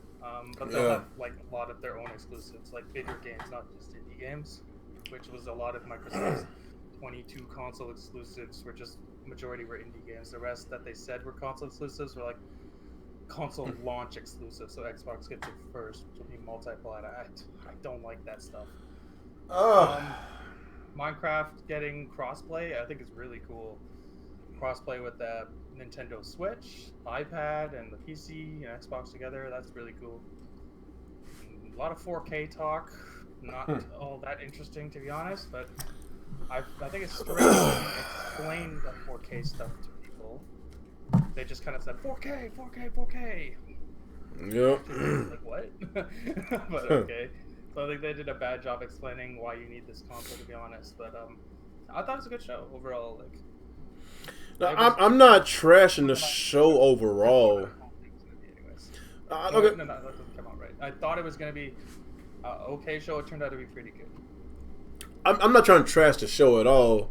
I'm not. Like, they can show some really good games, a lot of good multi-plat games. But you already know my biggest deal. It's exclusives. Same thing we hold Nintendo to. What's going on third party? Like, we just focusing on exclusives, then we ain't get very many games. That just be on Steam too. Oh, that's new. I thought it was just Xbox and Windows 10.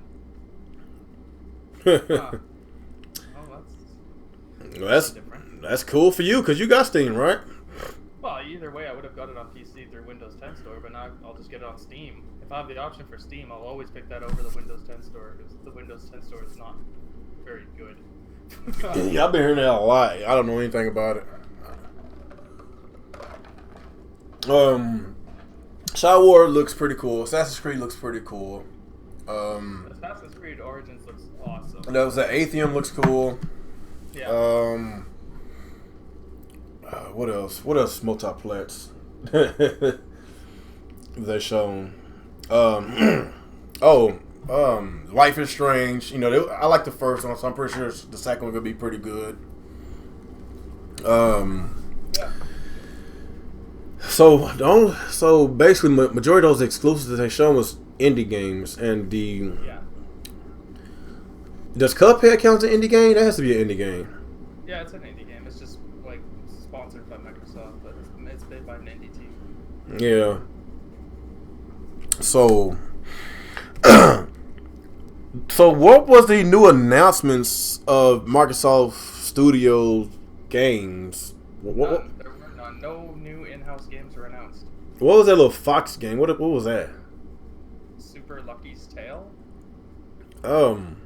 It's coming to Xbox One and Windows. It's made by a company called Playful.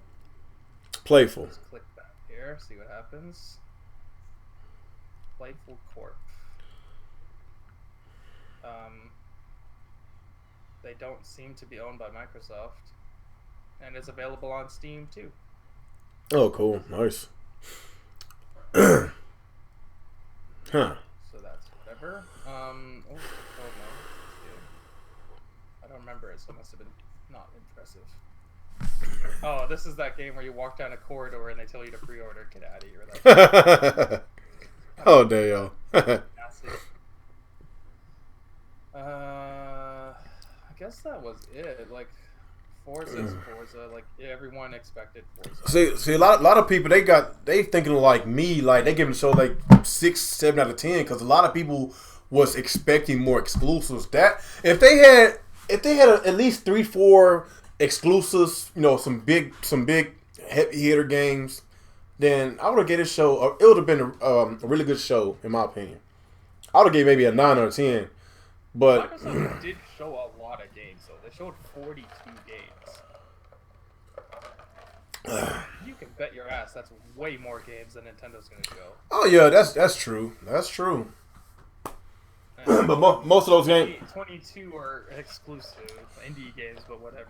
Like, but 42 games is a lot. Does way more than they usually show. Yeah. Actually, yes, that's good on Microsoft that they actually trying to get more serious with indie games because indies is very popular. That's why PlayStation is they they got a lot of indies, and the Switch is getting supported with a whole bunch of indies, and it seems like Microsoft trying to get a piece of that pie. Yeah, it's really important to have indies, but I've never in my life seen an indie commercial indie game been advertised on TV. Well, right. So indies don't sell consoles. Let's just be honest with that. Indies does not sell consoles. So they're gonna make it seem like somebody got like 40-something games, but how many games that actually counts? When I say counts, as far as letting the general public know that these games exist by marketing these games. How many of these games that they're going to market that's an exclusive to Microsoft, to the Xbox One? If you want an example, look at Recore. They're not going to. And look how that game did. Yeah. It bombed. Oh, well, technically, Recore is not an indie game. It's not an indie game. I don't know, man. Recore is a double. Yeah, it's double it, but it's not an indie though. No, that's true. But even then, like, they didn't even like show that game off. So why would they show off an indie game, right? Well, hey, because I guess they don't have that much confidence with it. The show was a solid, like the show's a solid 7. Yeah, it's solid as far as the games, you can play on other consoles. But I'm talking about, I'm giving Microsoft a grade in which I'm basically games that they shown that is from Microsoft Studios. Like, if you want games from Microsoft Studios, there's only one, and that was Crackdown. Now, actually 2, Oreo. Those was cool. Yeah, but we already knew about those. Yeah, that's what I'm saying.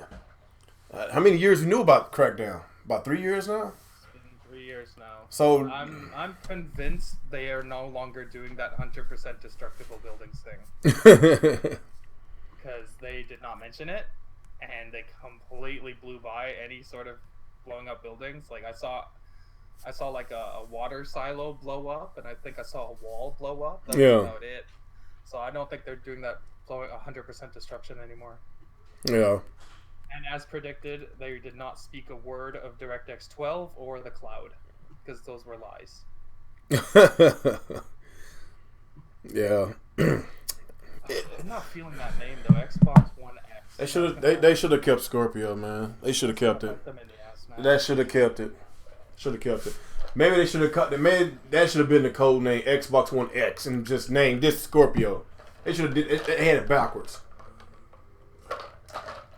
Because Scorpio is a cool name. And why you want to use a code? Why you want to use a code name? I don't understand why they were sending the news outlets a lollipop with a scorpion inside it. Then, if they're not going to keep it as Scorpio, like how bizarre. I guess. Oh no, man. I can't wait to see Crap Gamer's video in maybe 10 minutes about how Xbox One E3.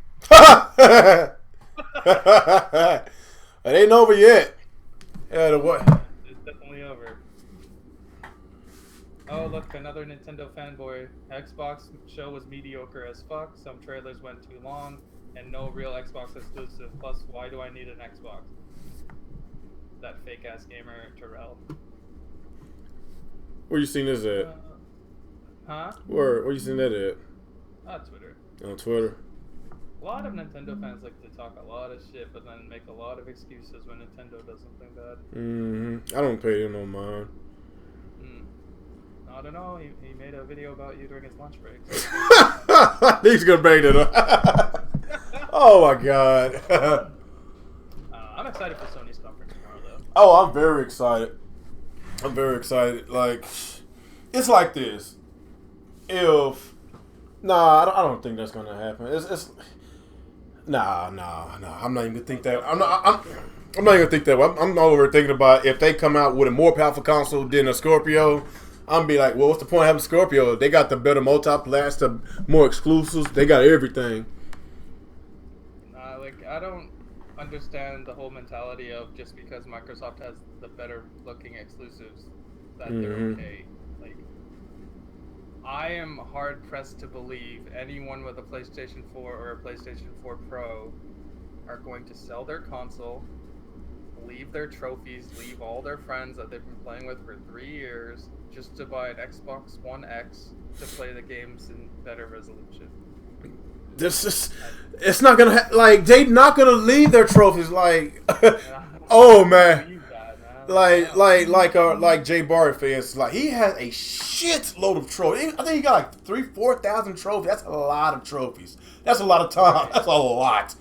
Like, just because the games look prettier on the Xbox, like if they don't have games that you can't play on PlayStation, you know, like I guess like okay, well, I'm trying to say I'm confused myself. Okay, if the Xbox, if they got games in which you cannot play on PlayStation, then it makes the purchase of a Scorpio even more sexier.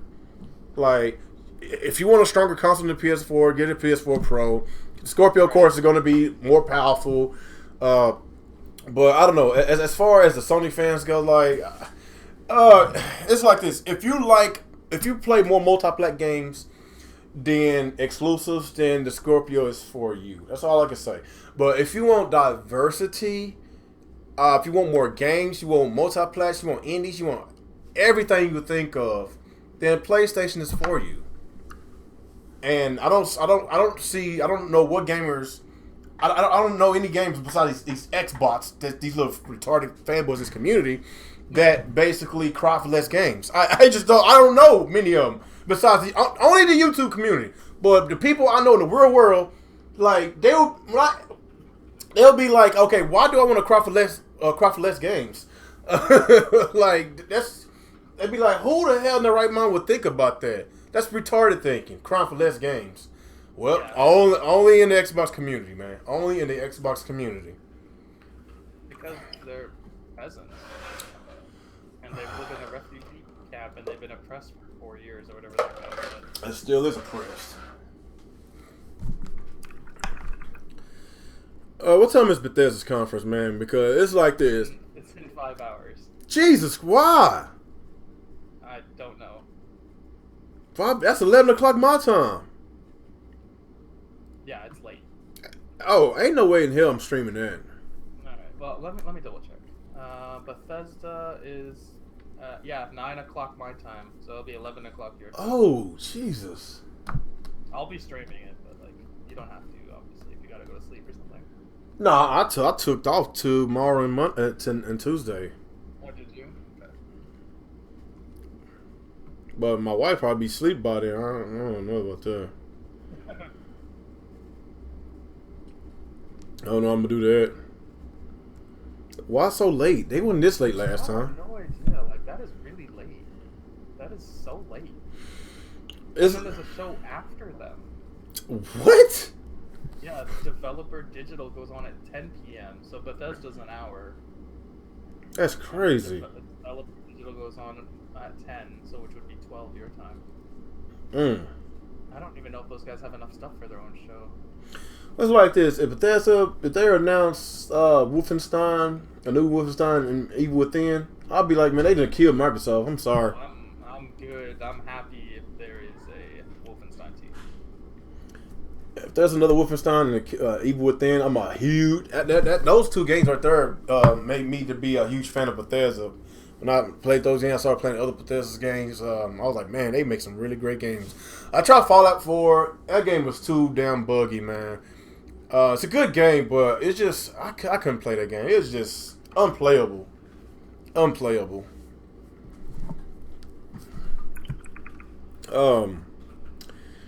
Okay. As far as the Xbox brand, I don't know what are their plans in the future. Like, besides just relying on multiplats, like what else do they have going on for them? I just don't know. I bet Sony is just laughing at them right now. And for all these fuck boys that... Let me ask you this though. Do you feel like Microsoft did a good enough job explaining why their console is better than PS4 Pro? Because I don't feel like they did. I don't... They should have took some shots at the Pro. They should have to spark it a little bit, but I don't... But you know Phil Spencer, he don't like the console war stuff. You know. Like, their console is $100 more expensive than the Pro, and on the box, both of them are gonna say 4K gaming. And Sony don't even need to drop the price because some people's like, if they come out with they're not gonna do it. It's $100 cheaper. Yes, it's still $100 cheaper. There's no way they're gonna drop that price. Because if the Scorpio was $400, the only way they'll drop it is if the Pro stops selling and the Scorpio starts selling like crazy. Then they'll drop it. But they already have a $100 price gap. And to the average consumer, they're not even gonna notice the difference between 4K upscale and native 4K, unless they have it side by side. But the average consumers, like, they are majority of the sales. Like, casual gamers are the majority of the sales on every console, every system, every generation. So basically, they're marketing to basically about 2-3% of the overall Xbox One owners. I'm just being honest. Like, the rest of them don't care. Like, they see $500 price tag, they not gonna mess with it. Like I said, if they had games, more diversified games, you know, in which you can play on other systems, then I'd be like, okay, the Scorpio is well worth the purchase because you got a lot of games that you can't play on other systems. That's what that is. They don't have that many games. They don't.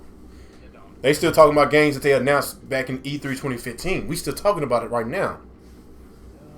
That's my problem with them right now. So, like I say, man, the way how I feel with Microsoft and their exclusives is the same way I feel about Nintendo and their third party situation. Their mess. They have opposite problems. Yeah, they both can learn from each other.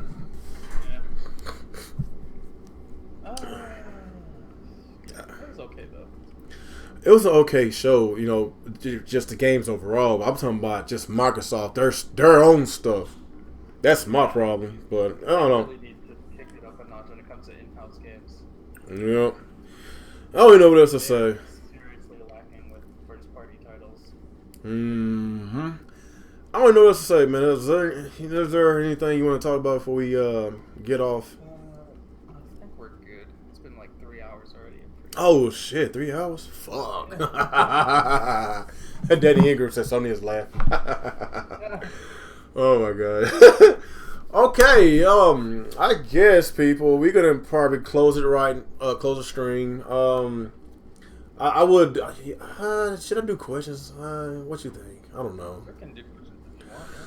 I guess before we close, people, give us some questions. How y'all feel about the Microsoft stream, the E3? What is y'all concerns? Are y'all happy about it? You got concerns about it? You pissed? Like, let me know. Like, let us know. People that's in my chat, Alex chat, give us some questions, man. We want y'all feedback. How do y'all feel? Let's see. All the games we saw at E3 last year are coming out in 2018, and they look dated. Drone said Alex and Real both fatties. You motherfucker. Drone, you're like the fattest guy on YouTube other than Boogie. Bear. Not only he's fat, he's short too. He's like 5'8" or something. Like, you short motherfucker. Are you really? You're 5'8" and you're fat? You look at a little bit. Damn, that's fucked up. Okay, Super Metal Dave said he thought it was horrible personally. Danny Ingram says Sonya's laughing, and Eric said, at least you finally get Cuphead. Isaac says underwhelming. Green Boat, 75%. So 75, that's like around a 7 out of 10, something like that. I don't know. 7.5 out of 10. What? Right? Okay, what's your thoughts on the OG Xbox backwards compatibility? He said him personally, he's hyped for. Like I say, like he said a long time ago, these kind of features is a cherry on top. It's not the main ingredient. It's not the main ingredient. It's not what sells the consoles. Backwards compatibility, when that first got announced, you know, we was hyped, because we was like, okay, Sony don't have this feature. Microsoft is doing something different. They trying to basically cater towards us Xbox gamers. That's basically what it is, and it's just they got so far up in this Xbox backwards compatibility program, they forgot what counts, and that's exclusives. That's what it was. They forgot, and that's why a lot of people turned on them. Their backwards compatibility is they're using it as a crutch to distract you. Yes. From the fact that they don't have new in-house games coming out. That's why when they announce things like this, I don't get excited, because like we saw what happened with Xbox 360 backwards compatibility. They bring out like a couple games here and there to like pad out the month while you're sitting there. We're in June. They've dropped one exclusive so far. Yeah, one exclusive in which does not cater towards console gamers. Does that make sense at all? I don't know, man. Okay, get a few more questions. It's cool for those who want it, but I don't understand why anyone in their right mind would run out to buy an Xbox One X for $500 to be excited to play original Xbox games that came out in 2002 in like 480p upscaled to 4K. Like, come on. Matthew Pike says, why Microsoft doesn't like first-party games for some reason. I don't know. It was like a couple months ago, Phil Spencer, he basically came out and said that single-player games is not what makes the money anymore. And basically, I don't know, maybe he worded it wrong, but single-player games is still very popular. Very popular. Zelda, for instance. Horizon Zero Dawn, for instance. Yes. Yes, like basically, Phil Spencer saying that we want to fuck y'all in the ass more with multiplayer games because we know people are going to pay extra for skins, costumes, whatever, weapons, like that. All these microtransactions, man.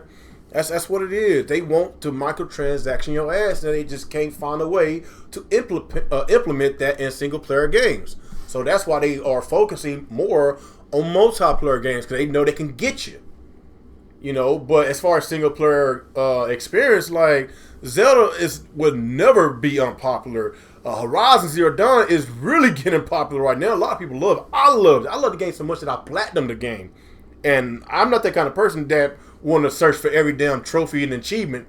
Like, I really love the game. That's a really good game. Yeah. And just look at Persona 5. That's basically a JRPG, but that game was so good. The story was so good that it basically grabbed a lot of new Persona fans. Like, I'm new to the Persona universe, and I see why people love Persona. It has a really great story. Look at The Last of Us. Great gameplay, great story. Even has a multiplayer. But let's just be honest, majority of the people buy the game for the story. The story is what sold the game. Like, Microsoft, they just don't want to look at that. They just want to basically just fuck you in the ass with microtransactions. That's why we saw majority of games was games that you have to play with other people. And I said this a long time ago. Don't mind multiplayer games, but if I gotta play with people all the time, I'm not gonna like that. I'm not gonna like that. Oh my god. Okay, what other questions we got here, man? I was really hoping we were gonna see like Rise 2 and Sunset Overdrive 2. Yeah. Quantum Break 2. Yeah, wasn't Rise 2 like an wasn't that like launch game? Yeah, it was. Like, I would like a Rise 2. Like, the game has potential. The game has potential. They just have to fix the combat. They don't want to. They don't want to make these games, man. They don't want to make first party titles. But as far as the Scorpio, like, how can you even get excited for the Scorpio? You have a PC, Alex. That's what I'm saying. Not excited for Scorpio. It doesn't interest me at all. The Scorpio was basically the main focal point of the show. But as far it was going to be the focal point of the show. But how can Microsoft sell you on the Scorpio and those and that's what I'm saying. And those games that they shown majority of multiplayer.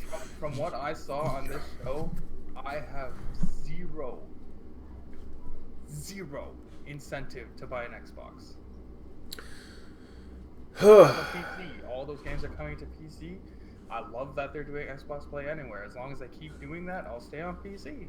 If they make Xbox, like if they stop doing Play Anywhere and they put their games only on Xbox, then my hands are tied. I gotta go back to Xbox. Otherwise, there's no way I'll go back to Xbox. What's the point? I don't know. That little Fox game, like, it looks pretty cool, but that thing gonna bomb badly. I'm just gonna be real. That's gonna be, like, possibly the worst selling game. It's gonna be worst selling game.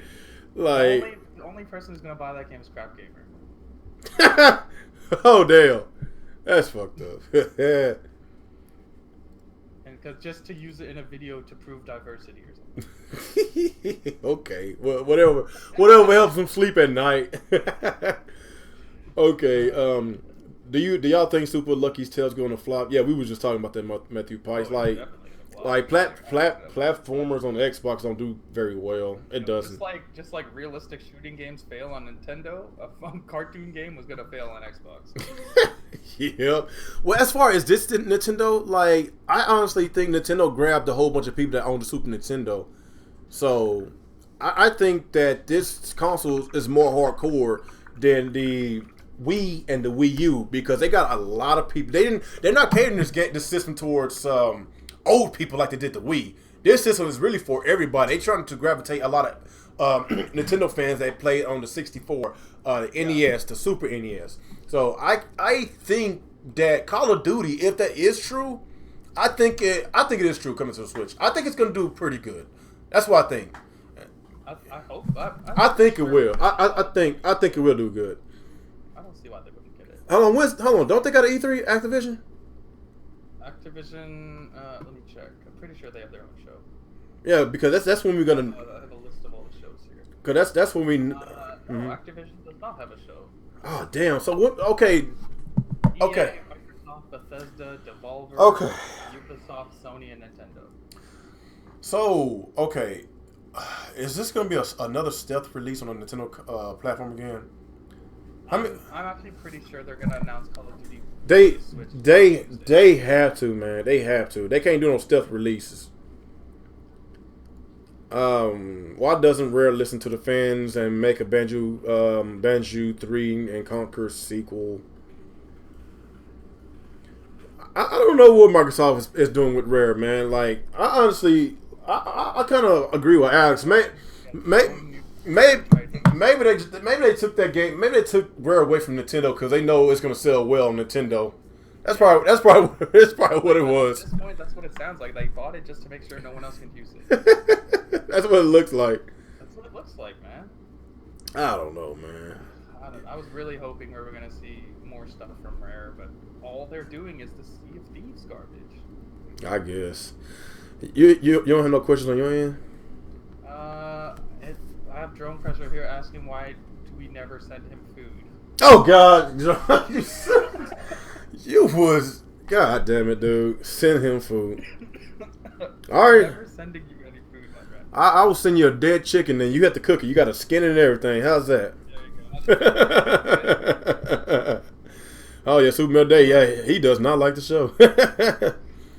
It wasn't great, but it's not. I don't think it was bad. It's like if you ain't. It depends what you were looking for. Like if you were an Xbox owner and looking for a reason to upgrade to Xbox One X, I think there's enough there for you. If you were a PC gamer and looking for a reason to buy an Xbox, there is none. If you're a Sony guy looking for a reason to buy an Xbox, I don't see enough reason there for you to buy one. And if you're there's no reason. reason. You have a PlayStation option, you have a PC option. Xbox. This conference was catered to their own just Xbox fans. Yeah, it's catered to the Xbox fans. It's not like they trying to get new people to buy the console, get PlayStation. I think they're giving up on that. They not trying to get Nintendo guys or PlayStation. Well, maybe that little cartoon game, but that's not enough. At least they're trying with some more Japanese games. Like I'm happy about that. Okay, it was one Japanese game. I forgot because my stream was messing up. They showed a couple Japanese games. Multiplats, but still. Like, see, that's the problem. Multiplats. But a lot of these Japanese games will be becoming exclusive, though. So it's good that they're making a multiplat. Otherwise, Sony would just make them exclusive. Yeah, I don't know, man. So that's a win as far as I'm concerned. Is there any more questions? If not, then we're just gonna have to close. Let me see. Yeah, I'm gonna go. Okay, yeah, I'm getting hungry myself. All right, people. Appreciate you. Appreciate y'all on my channel, Alex's channel, kicking it with us today. I was really hoping for some really big surprise. Don't get me wrong. They did not drop any bombs. The E3, Microsoft E3 was cool. It was decent, but it was not what I expected. There was no big bombs dropped. Sony, on the other hand, I expect big name titles to get announced. Not games that we already know about. I'm talking about big name games that we don't know about that we can only play on PlayStation. But yeah, man, we've been doing this for over 3 hours, and I'm ready to get the hell up out of here. As far as me streaming Bethesda tonight, I don't think so. I don't think I'm gonna do it, but Alex will be doing it. I'll be doing it. Me and Coupon will be streaming it. Maybe Nia, I'm not sure, but you can definitely check it out on my channel. Okay, so that'll yeah. be at 9 p.m. Pacific time, so that is in 4.5 hours. Jesus Christ! I don't know what I'm gonna do. Like if I do decide, I just pop on Alex's stream. I won't be streaming. That's just too late for me. It starts at 11 o'clock my time. Like Jesus Christ. But I don't know. It depends if my wife, if she's still up. Sometimes she goes to sleep at 12 midnight sometimes. But it depends. I don't know.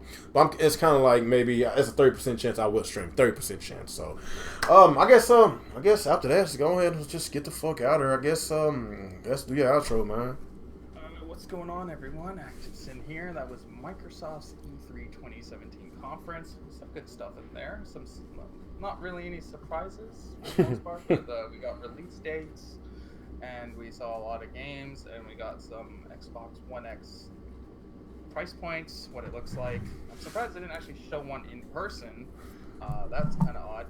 And it was a decent deal. I would give it a 7 out of 10. I feel it's fair. I would say 6.5. I don't know if it's earning 7 for me. I'm just so salty about no exclusives, man. I'm just so salty, man. Easily Sea of Thieves was the low point of that show. Yeah. So Super Metal Day says 6 p.m. Pacific time for Sony's E3 tomorrow. Okay, cool. Yeah, appreciate that. Okay, so I will be streaming Sony's E3. I'm gonna be very hyped. I know what to expect from Sony.